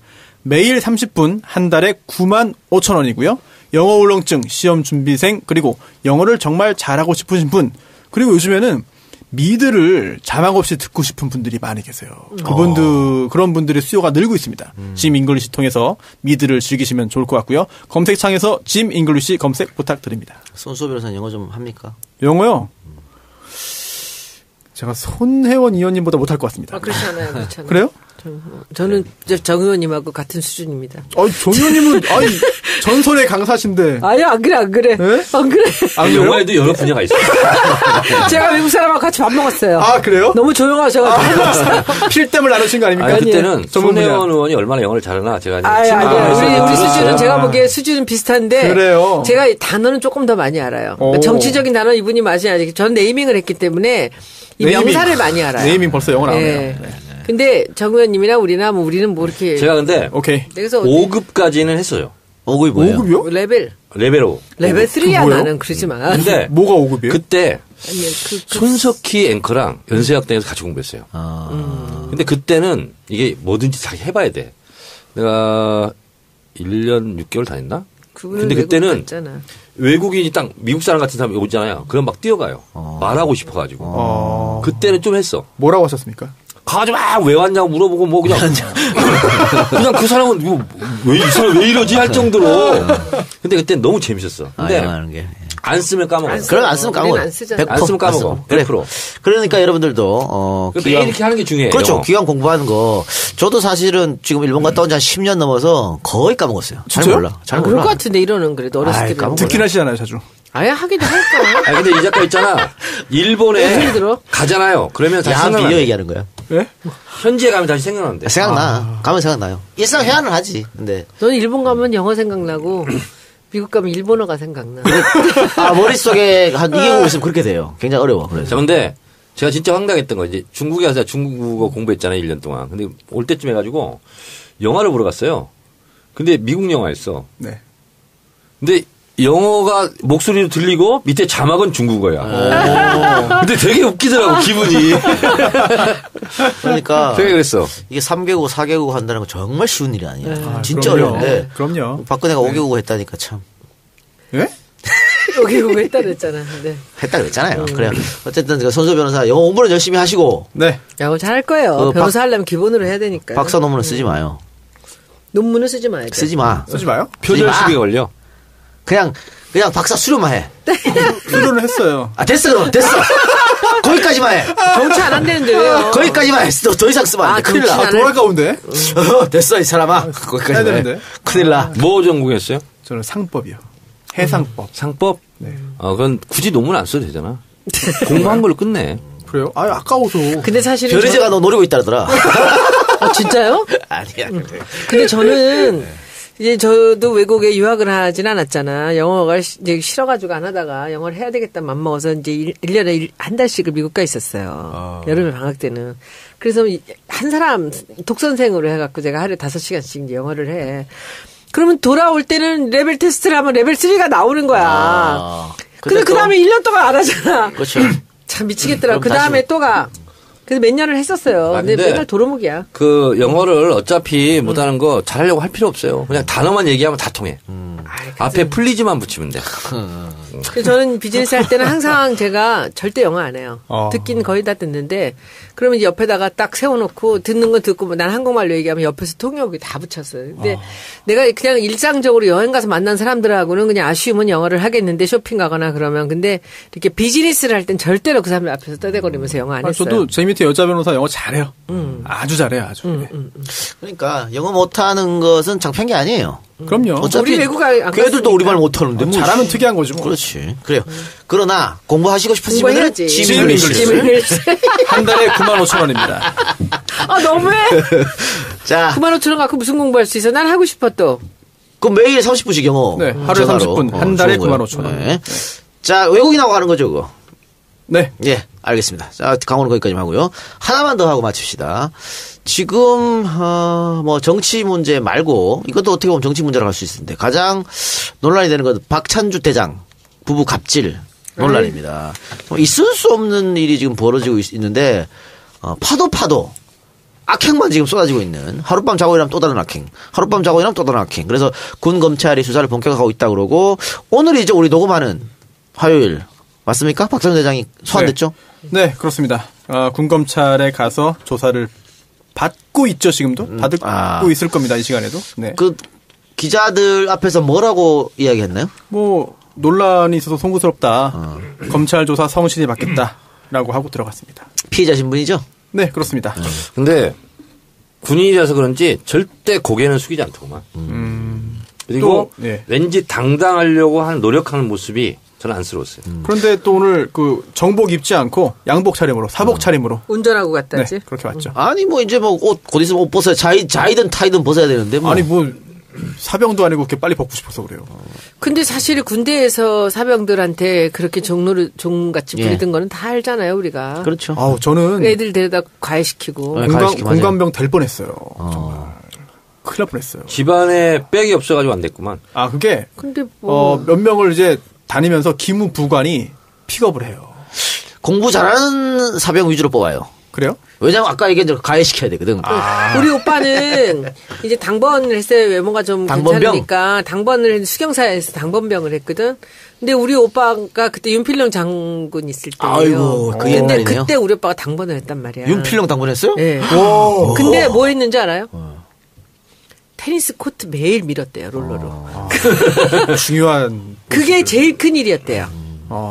손님들 오면 접대하고 이런 것도 이제 차나력 이런 게 있는데 그냥 늘 두고 이제 국가대표 같은 이 선수들을 불러다가 이제 한 번 치는데 그러기 전에 그냥 롤러로 그냥 하루 종일 밀어놓으면은 이제 딱 한 번 치면 다시 또 밀고 이거. 거기에 김영욱 이런 애들 가서 많이 쳤어요. 아니 근데 테니스장에서. 거기를 공관병을 가면은 되게 힘들다는 얘기를 들었어요 저는. 그래가지고 일병 때인가 그때 끌려가가지고 몇 명 쭉 세워놓고 사단장이 찍는 거예요. 근데 그때 제가 막 수소문해가지고 정보를 들은 게 당시 사단장님이 담배를 극히 혐오한다, 싫어한다. 그래서 담배 피우는 사람 무조건 물어볼 건데 하기 싫으면 그때 손을 들면 무조건 탈락이다. 해가지고 그때 한 명 빼고 다 손 들었어요. 하기 싫어가지고. 그래서 네, 그래서 다 처음 보는 사람들인데 각 부대에서 왔으니까 그래서 그 손 안 든 사람 한 명이 됐다고 하더라고요. 안 피면서 핀다고 그랬구나. 네. 근데 공감병이 육체적으로는 편해요. 그렇겠지. 육체적으로는. 근데 정신적으로 상당한 스트레스죠. 안 돼, 아니고. 얼마나 힘들겠어요, 그게. 더 힘들어요, 그게. 그 대신 뭐 휴가도 좀 잘 나가고 그런다 그러던데. 그러니까 육체적으로 편하다니까. 원래 당번병, 당직병은 잘 나가는 자제들이 다 했어요. 네. 육체적으로 편하니까. 네. 근데 지금 보니까 그건 또 아닌 것 같아요. 요즘은 또 아니라. 요즘은 아니라. 그러니까 저렇게 갑질하고 막 그러지. 잘 나가면 안 가나 보죠. 그럴 수 있겠네. 아, 예? 그래, 어쨌든, 있어서는 안 될 일이 벌어졌는데, 그 변명도 더 웃기죠. 아들 같아서 그랬다. 저는 그 악행 중에 뭐 보도를 많이 됐지만 냉장고가 9개래요. 예, 9개. 말이 안 되고, 그리고 그 있잖아요. 전으로 집어던지고 귓뺨 때리고 전싸대기 뭐 이런 거 있잖아요. 그리고 뭐 생선인지 뭔지 갖다 버렸더니 다시 갖고 오라고 해서 쓰레기통 뒤져가지고 갖다 줬더니 네 먹으라고. 이런 학대가 어딨냐고. 팔팔 끓는 물에 또 꼭 떼라 그러고. 약간 좀 변태 같은 여자였던 것 같아. 그 민정씨는 그런 일 못 시키죠. 전을 어떻게 때려 사람을. 베란다에 추운데 서 있으라고 했다잖아요. 네. 화분 죽였다고. 너도 한번 서 있어 보라고 바깥 추운데. 감금죄죠. 예. 근데 그게 그 여자뿐이겠냐고요. 지금 이 일이. 그래서 지금 전수조사를 한다 그랬는데 지금 이런 일이 자꾸 불거지면 앞으로 군대를 보낼 자식이 있는 사람들 혹은 지금 군대를 보낸 부모님들 굉장히 마음 아프거든요. 정청래 의원님은 3명이나 보내야 되잖아. 그러니까요. 3명이나 보내야 되잖아. 감히 누가 정청래 아들 건드려. 감히 누가. 그렇네. 응? 우리 아들만 불쌍하네. 감히 누가. 손혜원 의원님 저 보좌관 비서들한테 잘하세요. 그러니까. 왜 나 어쨌다고? 아니 진짜로 스트레스 받는 비서들 보좌관들 많아요. 왜냐하면 국회에서도 이런 게 있어요. 손혜원 의원 보좌관님들이 언론에 막 제보하는 거 아니야? 아니 국회의원들도 이번에 이제 문재인 대통령이 군대뿐만 아니라 전 부처 공간에서 일하는 사람 다 전수조사라 했어요. 저는 이런 얘기하면 또 미움받을지 모르지만 국회 이런 데 다 조사해야 돼. 그리고 국회 수석 보좌관들도 지금 갑질했다고 지금 뭐 조사하고 있을 것 같아요. 저 왜 새누리당 의원이 국회 보좌관 폭력해가지고 그때 한번 문제되지 않았나요? 뭐 매번 바뀌고 이랬다 그러고. 의원님 얘기하니까 하나 고백할 게 있는데, 나 지난주에 주말에 공주 갔다가 우리 그 보좌관 하나 내가 정말 거의 반 죽이게 야단쳤어요. 제가 야단을 쳤는데 왜 야단을 쳤냐면 이 보좌관이 그렇게 그 용어를 자꾸 틀려요. 그러니까 뭐 손자영을 송자영이라고 써서 보내고 얘가 누구니 그러면 전혀 딴 게 나와요. 그래서 내가 이걸 조심하라고 매일 얘기를 했어요. 근데 그날 이제 그 어디 폐교를 하나 문화시설로 이제 만드는 일이 있어갖고선 그 계룡에 있는 중장 초등학교를 이제 가서 몇 시에 굉장히 중요한 분들을 만나기로 했어요. 여러 계층 사람들을. 그래서 이제 계속 그걸 달려가는데 우리 이제 전주에서 올라와가지고. 근데 약속 시간이 3시인데 3시가 다 됐는데 그 중장초등학교가 분명히 계룡산 밑에 있다고 들었거든요. 제가 오모토시야 공주에. 그때 딱 왔다고 내려주는데 3시가 땡이야. 네. 중동초등학교 갖다 내려놓은 거예요. 그래서 뭐냐 했더니 우리 보좌관이 우리 그 수행한테 그냥 나는 네가 잘 틀리니까 꼭 메시지에서 문자로 보내라라고 얘기를 했다고 내가. 그랬더니 자신만만하게 중동초등학교라고 그런 거야. 그랬더니 이 보좌가 나한테 혼나고 돌아서 뭐랬는지 알아? 왜 하필이면 중동초등학교가 있냐? 그래갖고 그 앞에서 그 어른들을 전부 다 그 중요한 분들 어른들을 모셔놓고 20분을 늦었어요. 화가 안 나 길에서 내가 보좌관 진짜. 이제 잘못한 거고. 나도 조심해야겠네. 근데 이제 일부러 우리 직원들 아니니까. 근데 예를 들면 이런 게 있어요. 국회에서 우리도 이제 저도 국회의원 뭐 해봤으니까 좀 부끄러운 건데 명절 때 운전시키는 경우가 있습니다. 근데 명절 때 그 비서도 명절을 세야 돼. 그럼요.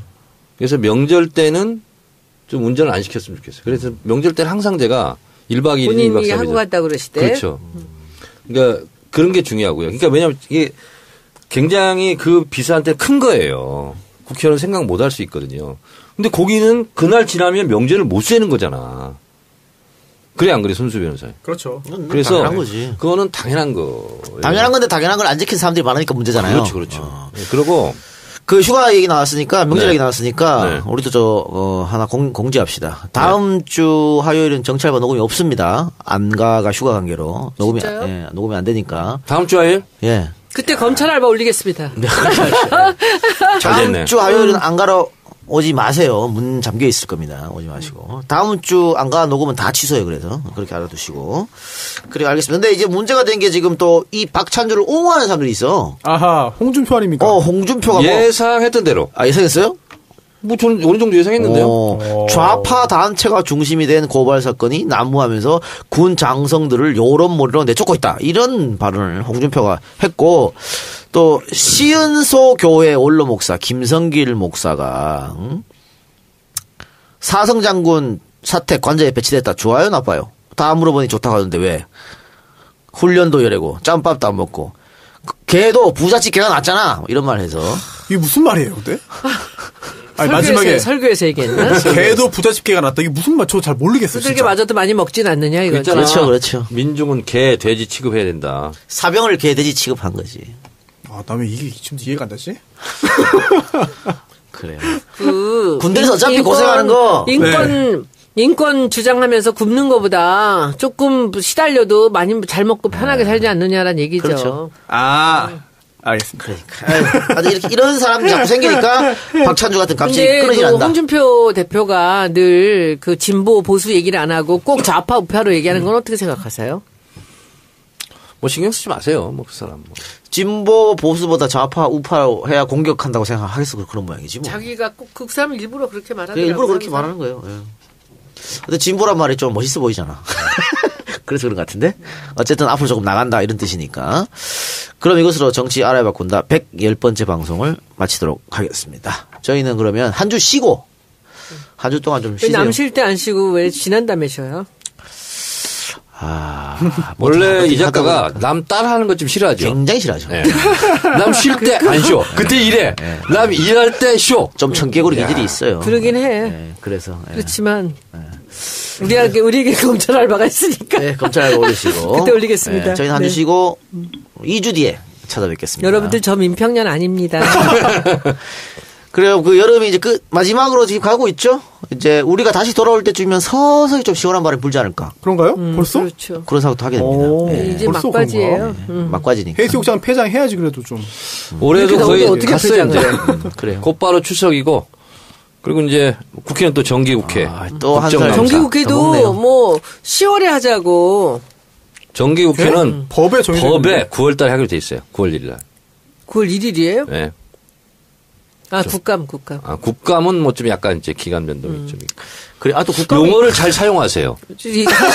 하나씩 배워가는 중입니다. 네. 근데 9월 1일 날 시작하면 그때는 정기국회는 이제 주중에 계속 이제 모임이 있는 건가요? 이렇게 본회의가 있고. 정기국회는 국회 항상 열려 있고 이제 할 일이 많잖아요. 예산 예산도 봐야 되지. 그리고 상임위 현안 보고도 있을 수 있고 또 대정부질의도 있고 국정감사도 있고.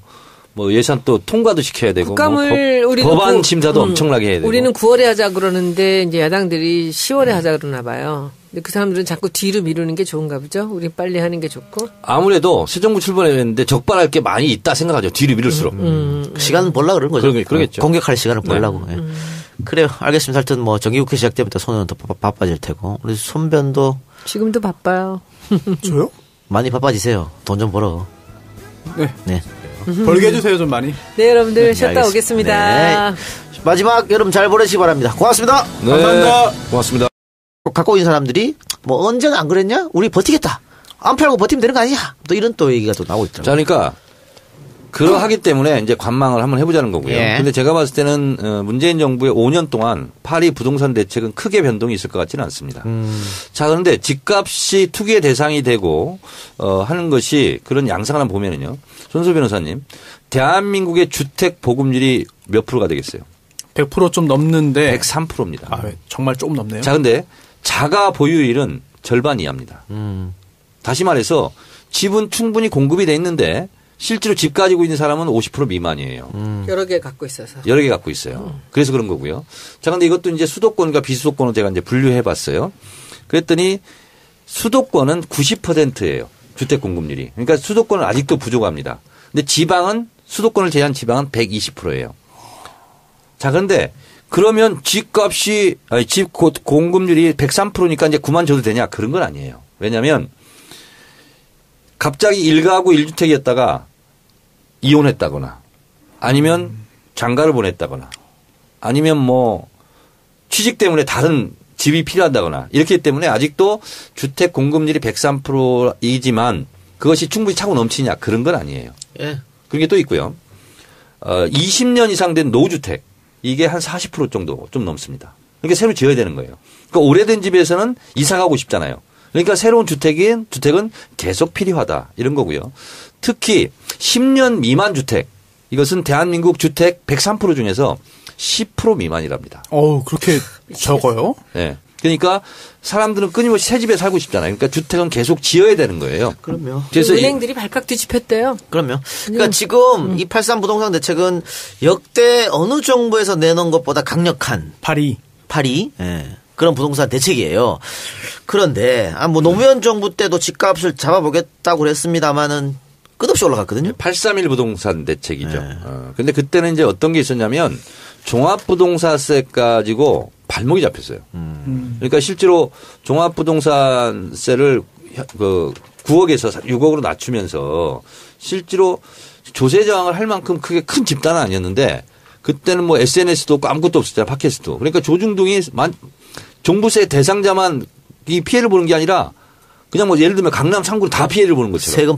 세금 폭탄. 그때는 어마어마했죠 사실. 네. 예. 그래서 실제로 이 종부세에 발목이 잡혀가지고 많은 부분 성공을 하지 못했어요. 진짜 이해가 안 되는 부분이 네. 그냥 전세 살고 계신 분이 우리한테도 뭐 보유세 떨어진다고 막 그런 걱정하고 있어요. 근데 중요한 것은 확실히 노무현 대통령 때 국민하고 지금 국민이 많이 달라졌던 것이요. 지난번에 초대기업 그리고 초고소득자에게 증세를 하겠다 했을 때 지지율이 올랐어요. 왜냐하면 그 사람들이 소수고 혜택 받는 사람은 다수잖아요.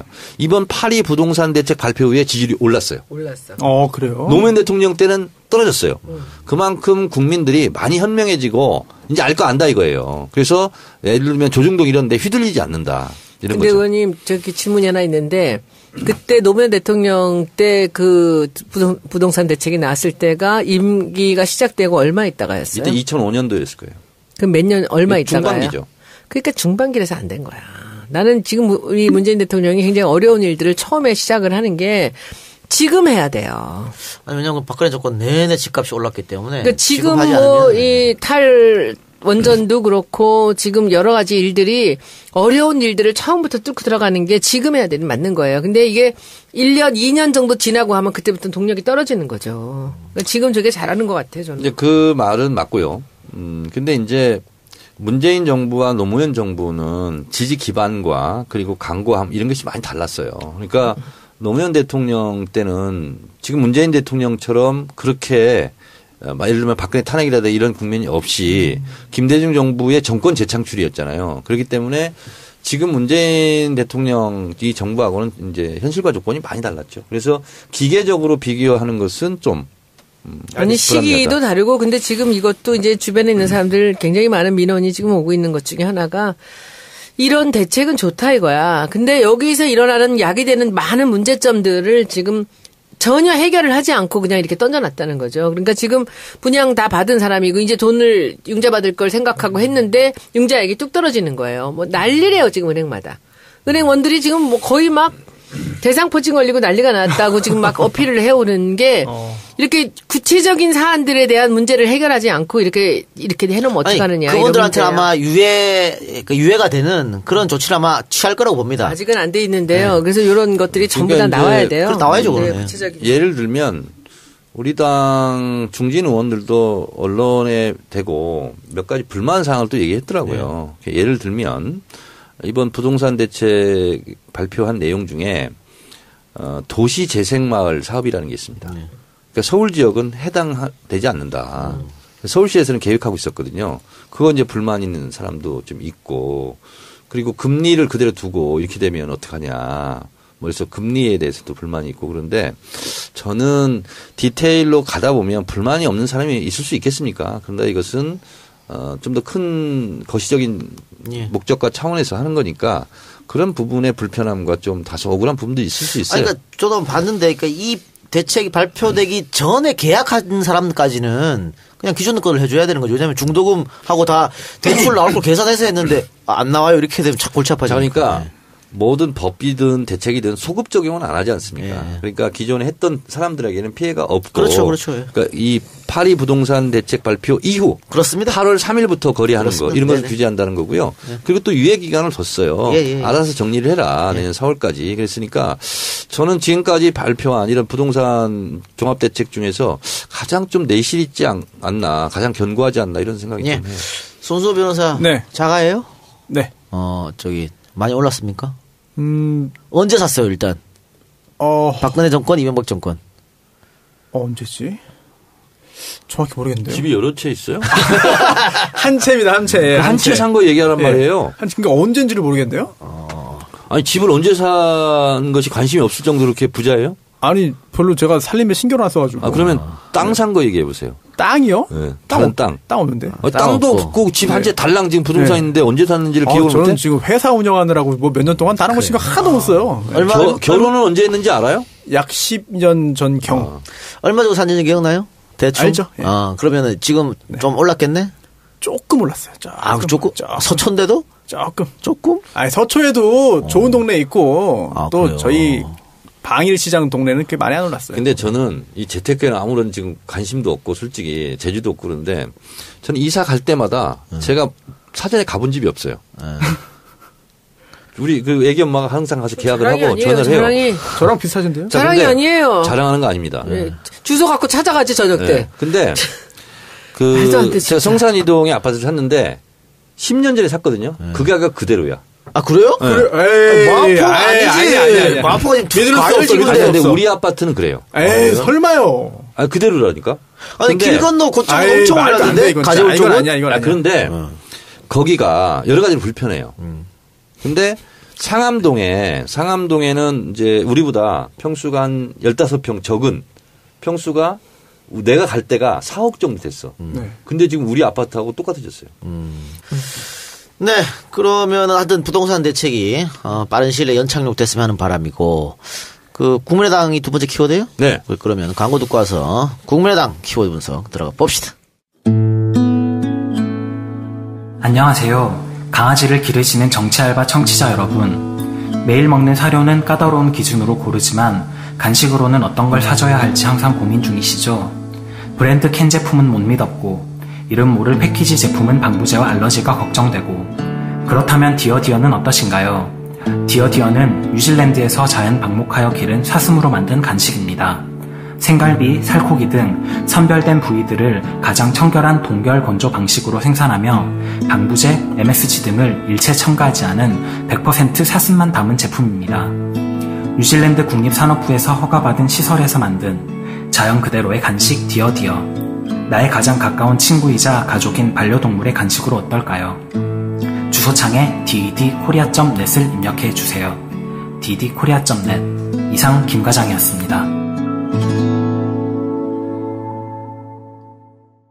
네, 신규 광고가 들어왔네요. 디어 펫푸드, 고품격 프리미엄 반려동물 간식이라고 합니다. 뉴질랜드 사슴으로 만든 반려동물 간식이라네요. 천혜의 자연환경 뉴질랜드 드넓은 목초지에서 자유롭게 길러진 사슴은 항생제, 인공성장 호르몬, 인공사료를 일체 사용하지 않았다고 합니다. 영하 40에서 50도에서 동결과 건조를 동시에 해서 건조, 살균 방식 중 가장 고가이면서 안정적인 방식이라네요. 냄새, 맛, 영양소 보존에 열 처리나 자연 건조 방식과 비교할 수 없을 만큼 탁월하다고 합니다. 도축, 살균, 포장까지 뉴질랜드 현지 공장에서 100% 완제품 생산 후 한국에 직수입해서 판매한다니까 믿을 수 있다고 하네요. 현재 육포, 도가니, 생갈비, 정강이, 뼈 등 여러 가지 제품이 판매되고 있으니까 홈페이지에서 반려동물을 키우는 청취자분들의 관심 부탁드리겠습니다. 착하게 기르고 바르게 만든 간식 디어디어 홈페이지는 www.ddkorea.net입니다. 지금 할인 행사 중이라고 하는데요. 네이버 아이디로 로그인 하셔가지고 스토어 찜을 눌러주시면 자동으로 추가 할인 쿠폰이 다운이 되고 배송 메시지에 정청래 짱을 입력하시면 샘플을 마구마구 보내준다고 합니다. 손혜원 짱은 안 되는군요. 손혜원 짱도 될 거라고 봅니다. ddkorea.net 디어 펫푸드 한번 포털에서 한번 검색해보면 나올 것 같습니다. 연락해서 반려동물 키우시는 분들 간식 많이 애용해주세요. 요즘에 그 동물들 간식도 프리미엄화 되는 것 같아요. 그러니까 모든 게 뭐 그렇죠. 유기농도 많이 나오고. 그렇죠. 마트에 가도 통조림도 엄청 많더라고요. 네. 애완동물하고. 그렇죠. 고양이 밥도 설마 있으시겠죠? 있겠죠. 한번 들어가 보시기 바랍니다. 알겠습니다. 자, 그러면 디어디어 광고는 거기까지만 하고 두 번째 키워드 분석. 투어이브 광고도 한 거예요? 이따가 할 거예요. 이따 할 거예요? 투어이브 되게 챙기세요. 되게 챙기네요, 진짜. 아, 챙겨야 됩니다. 국민의당 시작해주세요. 국민의당, 심리적 분당 속으로, 지금 빨려들고 있습니다. 심리적 분당. 안철수 전 후보가, 전당대회 당대표 출마하면서 극심한 분열과 혼란 속으로 지금 빠져들었는데요. 국민의당 내부 국회의원들 절반 이상은 안철수 전 의원의 출마를 반대하고 있고 드디어 벽에 얘기하는 것 같다. 외계인 같다. 이렇게까지 실제로 있고요. 그리고 불쉿도 나왔어요. 불쉿. 네. 불쉿이 BULLSHIT. 이상돈 의원이 얘기했어요. 허튼 소리, 헛소리. 비속어라고 합니다. 그것을 실제로 방송에 나와서 했고요. 대체적인 불만은 이거인 것 같습니다. 대선 패배의 책임을 지고 박지원 전 대표가 사퇴해서 생긴 전당대회인데 박지원 전 대표보다 책임이 더 큰 잘 살래. 그게 극중주의예요. 그래서 그건 잘못됐다 하고 파리 일대학 피에르 교수가 그걸 비판한 거예요. 근데 그 비판한 것을 가지고 들고 나온 거예요. 그리고 이것은 형용 모순입니다. 극중이라는 말은 뜨거운 얼음 이렇게 같이 어울리지 않아요. 그러니까 쉽게 말하면 극중이라는 것이 극도의 중도주의예요. 극우, 극좌 이런 그 네, 말이에요. 그러니까 중도 중에서도 말도 안 되는 극중도라는 얘기래요. 그러니까 그게 쉬운 말을 그렇게 어렵게 한 거야. 그러니까 남극과 북극이라는 말은 맞는데 극적도 이런 건 안 맞는 거야. 지금 보니까 안철수 수능 안시 맞네. 안중근 선생이 수능 안시거든. 요거 안실에서 한 거지. 그러니까 안실에서 한 것 같아. 우리 와이프 수능 안시인데. 자, 그러면 그래서 이렇게 국민의당 운명은 어떻게 될 것인가? 저는 국민의당은 또 저는 이렇게 생각합니다. 안철수 의원을 지금 비판하는 안철수는 비판받아 마땅하지만 지금 새 정치는 없고 지금 새 사람이 들고 나왔잖아요. 나는 새 사람이 됐다. 근데 사람 안 바뀌거든. 예. 그런데 안철수 씨도 제가 비판을 하고 싶지만 안철수 씨를 비난하고 있는 그 국회의원들은 또 뭐냐 이거예요. 언제는 우르르 안철수 따라다니다가 지금은 우르르 막 쫓아다니면서 안철수 괴롭히고 있는 거 아니에요. 저는 그분들도 말이 안 된다. 이렇게 보고 있어요. 그래서 국민의당은 사실상 지금 심리적 분당 상태이지 않은가 이렇게 생각되고 전당대회 끝나고 안철수 당대표가 된다 한들 리더십은 발휘하기 어렵다. 이렇게 보고 본인은 지방선거 때 잘 치르지 못하면 당이 소멸될 위기이기 때문에 본인이 소방수로 나섰다. 이제 이렇게 얘기를 하고 있지만 제가 볼 때는 쉽지 않다. 그래서 안철수의 운명도 그리 밝지만은 않다. 따라서 국민의당도 제가 봤을 때는 아마 탈당이 아마 있지 않을까 그런 것을 예상해 봅니다. 끝이에요? 네. 질문. 사람들이 그러잖아요. 이번에 당대표 선거 전당대회 하면은 안철수가 될 거다라고 얘기하잖아요. 그걸 막아보기 위해서 결선 투표제가 이제 의결이 됐어요. 비대위에서. 그러면 정동영, 천정배 둘 중에 예를 들면 2, 3등을 한다. 그러면 1등, 2등이 결선 투표 나가잖아요. 그래서 한번 되치기를 해보자. 이런 심산인 것 같아요. 근데 그것도 말이 안 되는 게 처음에 그 안철수 의원 쪽에서 결선 투표 반대했다 그러거든요. 네. 근데 본인이 대선 나올 때 결선 투표 무조건 해야 된다고. 그렇죠. 그렇게 주장한 사람이야. 근데 자기가 지금 불리하니까 하면 안 된다고. 이런 경우가 어디 있어? 그게 바로 극중주의입니다. 그런데 극중주의인가요? 그런데 지금 그러면은 지금 안철수 전 대표를 대항하는 대항마는 이 통일이 한 명만 나갈까요? 결선 투표 때는 그런 거죠. 네, 그러니까 한 명만 나가게 되나요? 그렇죠. 네. 근데 한 명이 나가도 이기기 결선 투표 어렵다는 자체가 겁니까? 두 명이 하는 거예요. 네, 그러니까 한 명이 나가도 이길 가능성이 없나요? 저는 쉽지 안철수를. 않다고 봅니다. 그러니까 안철수가 이기나요? 1차에서 과반수 그냥 해버리지 않을까요? 그럼 이렇게 난리를 치는 안철수가 되는 이유는 뭐야 도대체? 안철수 당이에요, 이거는. 그래서 저는 안철수 씨가 지금의 마인드는 어떤 거냐면 정치를 사업처럼 생각한다. 그리고 정당을 사업체라고 생각하고 본인은 오너라고 생각하는 거예요. 그래서 내가 아니면 안 된다는 생각을 좀 하고 있다. 그러면 지금 이 양반 하는 얘기 중에 보면은 이제 탈호남을 해야 된다라는 얘기를 하잖아요, 이분이. 그러면 지금까지 그 안철수를 따라갔던 이 국민의당의 호남 국회의원들은 어떡하냐고요? 호남 사람들 어떡하죠? 그러니까 이러지도 못하고 저러지도 못하고 진퇴양난 딜레마에 빠지는 거죠. 근데 저는 요즘에 이 사태를 얘기하는 사람들 중에서 가장 인상적으로 본 그 인터뷰가 이상돈 의원이에요. 네. 이상돈 의원이 사실 그분이 연세가 많으세요. 그 신기남 의원이라고 그분이 초등학교, 중학교, 고등학교, 대학교, 해군 장교까지 동기랍니다. 나이가 많으세요. 연세가 꽤 있으세요. 있으신 분이에요. JTBC 그 52년생이겠네 그러면. 대기실에서 항상 주무셔가지고. 항상 주무시고 계셔가지고. 근데 이분이 하시는 얘기 중에 저는 너무 놀란 게 헛소리라 그랬잖아요. 극중주의는 헛소리다. 정상적이지 않다라는 얘기를 하는데 아까 불시신가? 네. 그 얘기들 똑같이 하는데 엄청나게 강하게 얘기를 하시는데 이제 문재인 대통령도 문재인 2012년에 패배하고서는 1년 넘게 안 나타나고 쉬었다는 거죠. 그러니까 지금 이 박지원 전 대표도 대선 패배하고선 자기가 물러났다 맞는데 대선 패배에서 박지원 전 대표보다 10배, 100배 잘못한 안철수가 또 나온다는 게 말이 되냐는 거지. 근데 나는 이분이 그 얘기하는 걸 듣고 그분은 뭐 아무래도 비례대표로 들어가신 분이니까 초선이고 그러니까 좀 자유로울 수 있는데 이제 경험 많고 연세 많잖아요. 근데 그분이 하는 얘기를 들으면서 야, 이렇게까지 안에서 강하게들 반대를 하는데 그럼에도 이 사람들이 된다면 이 반대하는 이 나머지 세력들의 힘은 도대체 뭔가 아무것도 아니라는 거잖아요. 안철수가 마음에 안 들면 안 되게 만들 수가 있어야 되잖아요. 우리 당은 그렇게 하잖아요. 근데 그들은 그렇게 반대를 해도 안철수 당원이 30만이 안 된답니다. 그러니까 거의 뭐 안철수 지지자들이라고 생각하시면 되고요. 그럼요. 예. 그리고 이제 이상돈 의원은 근데 저는 뭐 싫어합니다. 왜 이런 형태의 정치인들을 싫어하냐면 이분이 이제 법학자예요. 네. 근데 이분이 박근혜 지지했었죠. 예. 그러다가 박근혜 갑자기 욕을 하기 시작했죠. 그리고 우리 당에서 비대위원장을 영입하려고 그랬어요. 아, 그렇죠. 네. 근데 비토 당해가지고 못한 거 아닙니까? 그때 제가 세월호 24일 단식하고 있을 때입니다.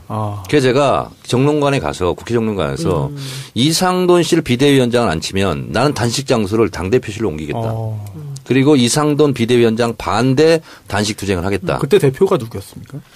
뭐 하여튼 있습니다. 박영선. 그때 박영선 의원이 대표한 적이 없어. 비대위 할 때였지 그때. 네. 그분을 위원장으로 모시려고 했던 게 박영선 그때 원내대표였나? 네, 원내대표. 제가 좀 더 얘기하겠습니다. 그래서 그때 제가 한 칼럼을 제가 얘기했었습니다. 할 수 있는 안철수가 직접 전당대회 출마하는 것이 이게 말이 되느냐. 이것은 언어 도단이고 형용 모순이다. 그래서 나와서는 안 된다. 이렇게 얘기를 하니까 실제로 국회의원들이 찾아갔답니다. 그래서 어떤 의원은 안철수 면전 앞에서 당신은 꺼진 불이 아니다. 꺼진 재다. 이렇게까지 얘기를 했답니다. 그렇게까지 얘기했는데 안철수 씨는 그러면 나보고 정계 은퇴하라는 말이냐. 이렇게 응수를 하고 계속 설득해 나가겠다. 이렇게 답변을 했다고 합니다. 안철수 씨의 정치권 입문부터 지금까지 그의 행보를 잠깐 살펴보도록 하겠습니다. 무릎팍 도사에 출연하면서 인기가 높아졌고 서울시장 후보로서 지지율이 높아졌는데 박원순 시장한테 양보함으로써 일약 대선 주자로 급부상을 했고 2012년도에 우여곡절 끝에 대선 단일화 국면에서 후보 단일화 국면에서 사퇴를 하고 형식적으로는 문재인 후보를 지지했지만 실질적으로 마이크에 대고 문재인 후보를 지지한다. 좀 지지해달라, 뽑아달라. 이런 적극적인 행동을 하지 않고 좀 소극적으로 하고 대선 때 미국으로 날아갔죠. 네. 근데 저는 미국에 날아가서 야구로 비유하자면 저는 메이저리그에 진출하는 줄 알았어요. 왜냐하면 그때까지 안철수의 투구를 한 번도 못 봤거든요. 그래서 계속 워밍업만 하다가 관두길래 국내 프로야구를 접고 미국 메이저리그에 진출하려고 하는 줄 알았더니 다시 급거 귀국해서 동네 야구에 진출했어요. 그래서 다시 국회의원에 이제 출마를 해서 무소속으로 나가서 됐습니다. 그런데 당시 우리 민주당 후보는 사퇴했습니다. 나가지 않았습니다. 대선 때 도와준 의리를 지키겠다. 그래서 압도적으로 60% 가까이 득표를 하고 국회의원이 되죠. 그때도 많이 많았죠. 당에서 시킨 겁니까? 아니면 개인적인 판단인가요? 후보에? 당에서 시켰죠. 근데도 노회찬 의원 지역구 빼는 거 아니냐. 그때 빈집 털이 뭐 이런 얘기가 있었죠. 네. 그래서 그때 지역위원장을 했던 분이 지금 국민의당 비대표 국회의원하고 있는 이동석 의원입니다. 네, 저하고는 아주 개인적으로 좀 잘 아는 사이고 그때 실제로 저하고 굉장히 고민스러운 얘기를 저한테 많이 털어놓고 했었습니다. 이제 당을 달리한 다음부터는 뭐 한 번도 통화해 본 적이 없는데 하여튼 그렇습니다. 그리고 나서 새정치연합이라는 정치결사체를 만들어서 지방선거를 대비하려다가 3월 1일인가요? 김한길 당시 대표와 합당을 선언하고 공동대표가 되죠. 예. 그때 그러면서 지금 비판하고 있는 양당 기득권 안으로 들어온 겁니다. 예. 그리고 나서 지방선거 패배의 책임을 지고 당대표에 사퇴를 합니다. 그리고 나서 문재인 당대표가 되죠. 네. 그리고 자기의 대선 진로를 봤을 때 도저히 여기서는 대선 후보가 되기 어렵다라고 판단했는지 온갖 시비를 걸다가 결국은 분당, 탈당 그리고 국민의당 창당을 해서 제3당의 지위를 붙였죠. 그러면서 지금 출마의 변으로 가장 내세우고 있는 명분이 다당제에 대한 신봉입니다. 근데 제가 지금 정치 역정을 몇 년간을 얘기했듯이 그는 처음부터 다당제 신봉자가 아니었습니다. 갑자기 지금 바뀐 거죠. 심상정 의원이 다당제, 제3의 정당 이런 걸 얘기한다면 그것은 신념화되어 있는 거기 때문에 인정을 해 주지만 안철수 씨 같은 경우는 처음부터 그게 아니었기 때문에 본인의 살 길을 가기 위해서 지금 깨맞추고 있다. 저는 이렇게 생각을 하고요. 저는 무엇보다도 참 웃음이 났던 것이 뭐냐면 얼어붙은 두만강을 건넌 안중근 의사를 언급했는데요. 안 싫어서 그런 것 같아요. 제가 그래서 안중근 의사의 행적을 조사해 봤더니요. 얼음 두꺼운 있잖아요. 얼어붙은 두만강을 그때 건너지 않았습니다. 그리고 안중근 의사가 이토 히로부미 이등박문을 저격한 것이 1909년 10월 26일입니다. 그때는 두만강이 얼지 않습니다. 11위게요? 예. 11위게요. 네. 자, 그런데 그 이전에 이미 안중근 의사는 만주로 진출을 했고요. 그리고 독립운동을 했고 학교도 세우고 이렇게 합니다. 그리고서 실제로 만주에서 실제로 국내에 들어와서 일본군하고 전투도 합니다. 그 대승도 하고 또 패배하기도 하고. 그래서 이미 그쪽에서 독립운동을 하고 있었어요.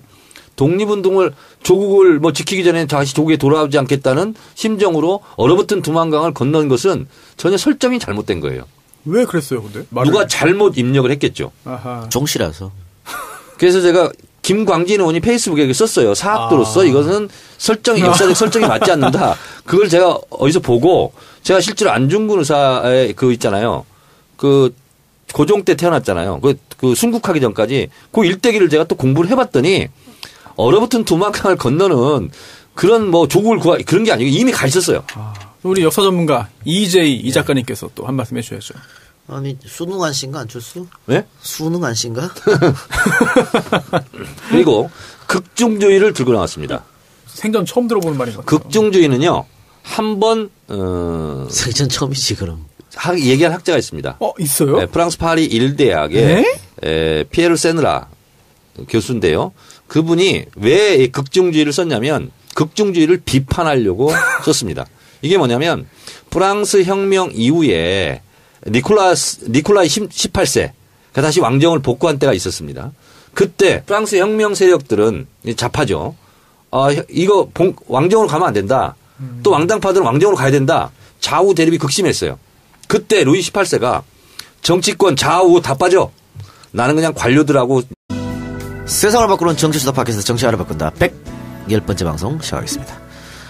110회 방송은 정청래 키워드 분석을 중점으로 진행하겠는데 첫 번째 정청래 키워드 분석 부동산 대책 들어가 봅시다.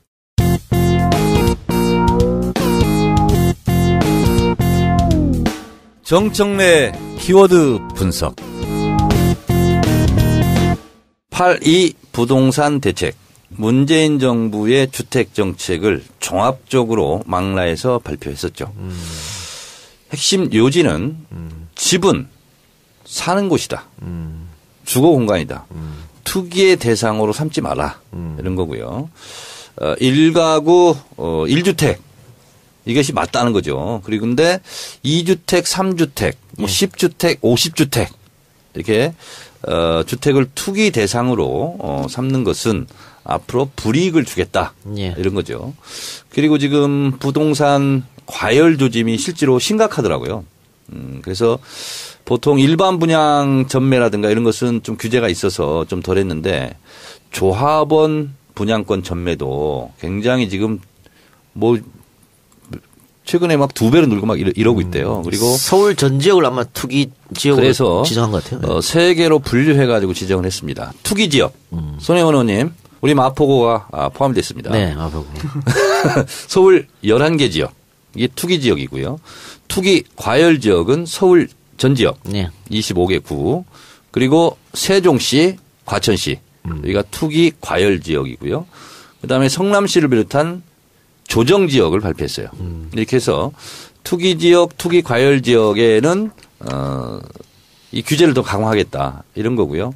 그래서 집을 다주택자가 집을 또 산다. 그러면 자금 출처를 밝혀라. 이렇게 되는 거예요. 그리고 여차하면 세무조사도 하고 그리고 양도세도 더 물리고 그리고 손혜원 의원님 LTV 이게 뭐죠? 주택 담보 대출 비율 LTV DTI 총 부채 상환 비율 쉽게 말씀드리면 이런 거예요. 집값이 1억이다. 그래서 6천만 원 빌려주는 것은 LTV가 60%고요. 예. 4천만 원 빌려준다. 그러면 40%인 겁니다. 예. 그래서 이 퍼센트지를 줄이는 거죠. 예. 그거는 이제 투기 지역구에만 해당되는 거죠. 그렇습니다. 전국에 거기 해당되는 안 되는 건 그대로 간 거고. 그렇죠. 투기 과열 지역, 조정 지역 이외에는 뭐 60% 70% 지금 했던 것을 그대로 가고 적용을 네. 하는 거고요. 그래요. 그리고 총 부채 상환 비율은 쉽게 얘기하면 1억 버는데 7천만 원 빌려준다 그러면 70%가 되는 거죠. 네. DTI 비율은. 그렇게 되는데 이게 왜 중요하냐면 손수 변호사님. 네. 2008년 9년 때 글로벌 금융위기 있었죠. 미국의 서브 프라임 모기지론 사태 때. 네. 그게 뭐냐면 돈을 막 빌려준 거예요. 그러니까 나중에 집값을 빚내가지고 샀는데 집값이 오를 것을 예상했는데 집값이 다 폭락했죠. 예. 그러니까 샀던 집을 대출이자도 못 내고 해서 은행이 그냥 문 닫아버리는 예. 은행에 돈이 말라버리는 이런 사태가 벌어지고 나서 우리나라도 굉장히 힘들었지 않습니까? 예. 전 세계적으로 힘들었죠. 전 세계적으로. 근데 이제 박근혜 정권 때 초이노믹스 예. 최경환 경제부총리가 실제로 서브 프라임 모기지론 사태와 비슷한 예. 돈 빌려라. 그래서 집 사라. 예. 이렇게 경기부양책을 세웠던 거죠. 그래서 경기부양을 해서 경제가 좋아졌다 뭐 이렇게 이제 지표로 삼으려고 했던 건데 그것이 지금 완전히 지금 후폭풍을 맞이하는 거죠. 그래서 문재인 정부의 부동산 집값 대책은 그 반대라고 생각하시면 되겠습니다. 예. 기존에 없었던 여차하면 사법 경찰권을 발동하겠다. 그러니까 실제로 투기 단속하고 막 이렇게 하는 거죠. 예. 그런 거 하고 국세청에서는 끊임없이 돈줄 세무조사를 하겠다. 이렇게 해서 강력하게 얘기를 해서 집값을 잡겠다. 이런 건데요. 근데 지금은 이게 무슨 태풍급이다, 초특급이다 그러는데 종합대책은 다 나왔는데 이게 초특급 태풍급은 아닙니다. 아직도 히든카드가 남아있습니다. 아, 뭔지 알겠습니다. 네, 뭐죠? 혹시 보유세입니까? 네, 보유세. 보유세를 아직 발표하지 않았고요. 그리고 보유세뿐만 아니라 몇 가지가 더 있습니다. 실제로 가장 강력한 건 뭔지 아세요? 뭘까요? 노무현 대통령 때 공약했다가 못한 게 있습니다. 뭐죠? 분양 원가 공개. 아. 이런 게 가장 강력한 거예요. 아직 남아있다. 네. 네. 근데 이제 분양 원가 공개까지는 뭐 지금 생각하지 않는 것 같은데. 지금 분양원가 공개를 한 번도 안 했나요? 한 번도 못 했습니다. 한다고 계속 얘기는 하고 요구를 하는데 안 하고 있죠. 그리고 또 하나는 뭐냐면 후분양 제도. 아, 네네. 그러면 이제 건설회사는 죽는 거죠. 와, 그거는 건설회사 중에 제대로 영업할 수 있는 회사 몇 개 안 되겠는데요? 별로 안 됩니다. 그러니까 이제 이것이 좋은 제도를 할지라도 실제로 현실 적용을 하면 엄청난 사태가 발생하는 것은 적용을 못 하는 거죠. 어쨌든 근데 노무현 대통령 때는 분양원가 공개 이게 사실은요 공약했다가 못 지킨 첫 번째 사례가 이거였을 거예요 아마. 근데 야심차게 했는데 결국 못 했는데 결국은 이상적인 정책도 현실에 너무 부작용이 크면 못 하는 거죠. 예. 그래서 이러한 종합적인 대책을 발표했고 그래서 당분간 내년 4월까지는 지켜보겠다. 집값이 잡히는지 안 잡히는지. 그리고 그렇지 않으면 더 센 걸 내겠다. 이렇게 지금 미리 예고 아닌 예고를 하고 있죠. 네, 그러니까 김현미 장관 같은 경우에도 시간을 줄 테니까 다주택자는 집을 처분해라 뭐 이런 얘기를 하고 있는데 내년 4월까지. 그렇죠. 내년 4월까지. 왜 그러냐면 1가구 1주택은 상관이 없어요. 양도세 그대로 비과세가 적용되는데 이제 1가구 2주택 3주택 이런 사람들은 집을 팔 때 양도 차익을 많이 보면 그만큼 세금을 더 많이 물리겠다. 네. 이렇게 됐기 때문에 이제 빨리 팔아라는 얘기인데 집 많이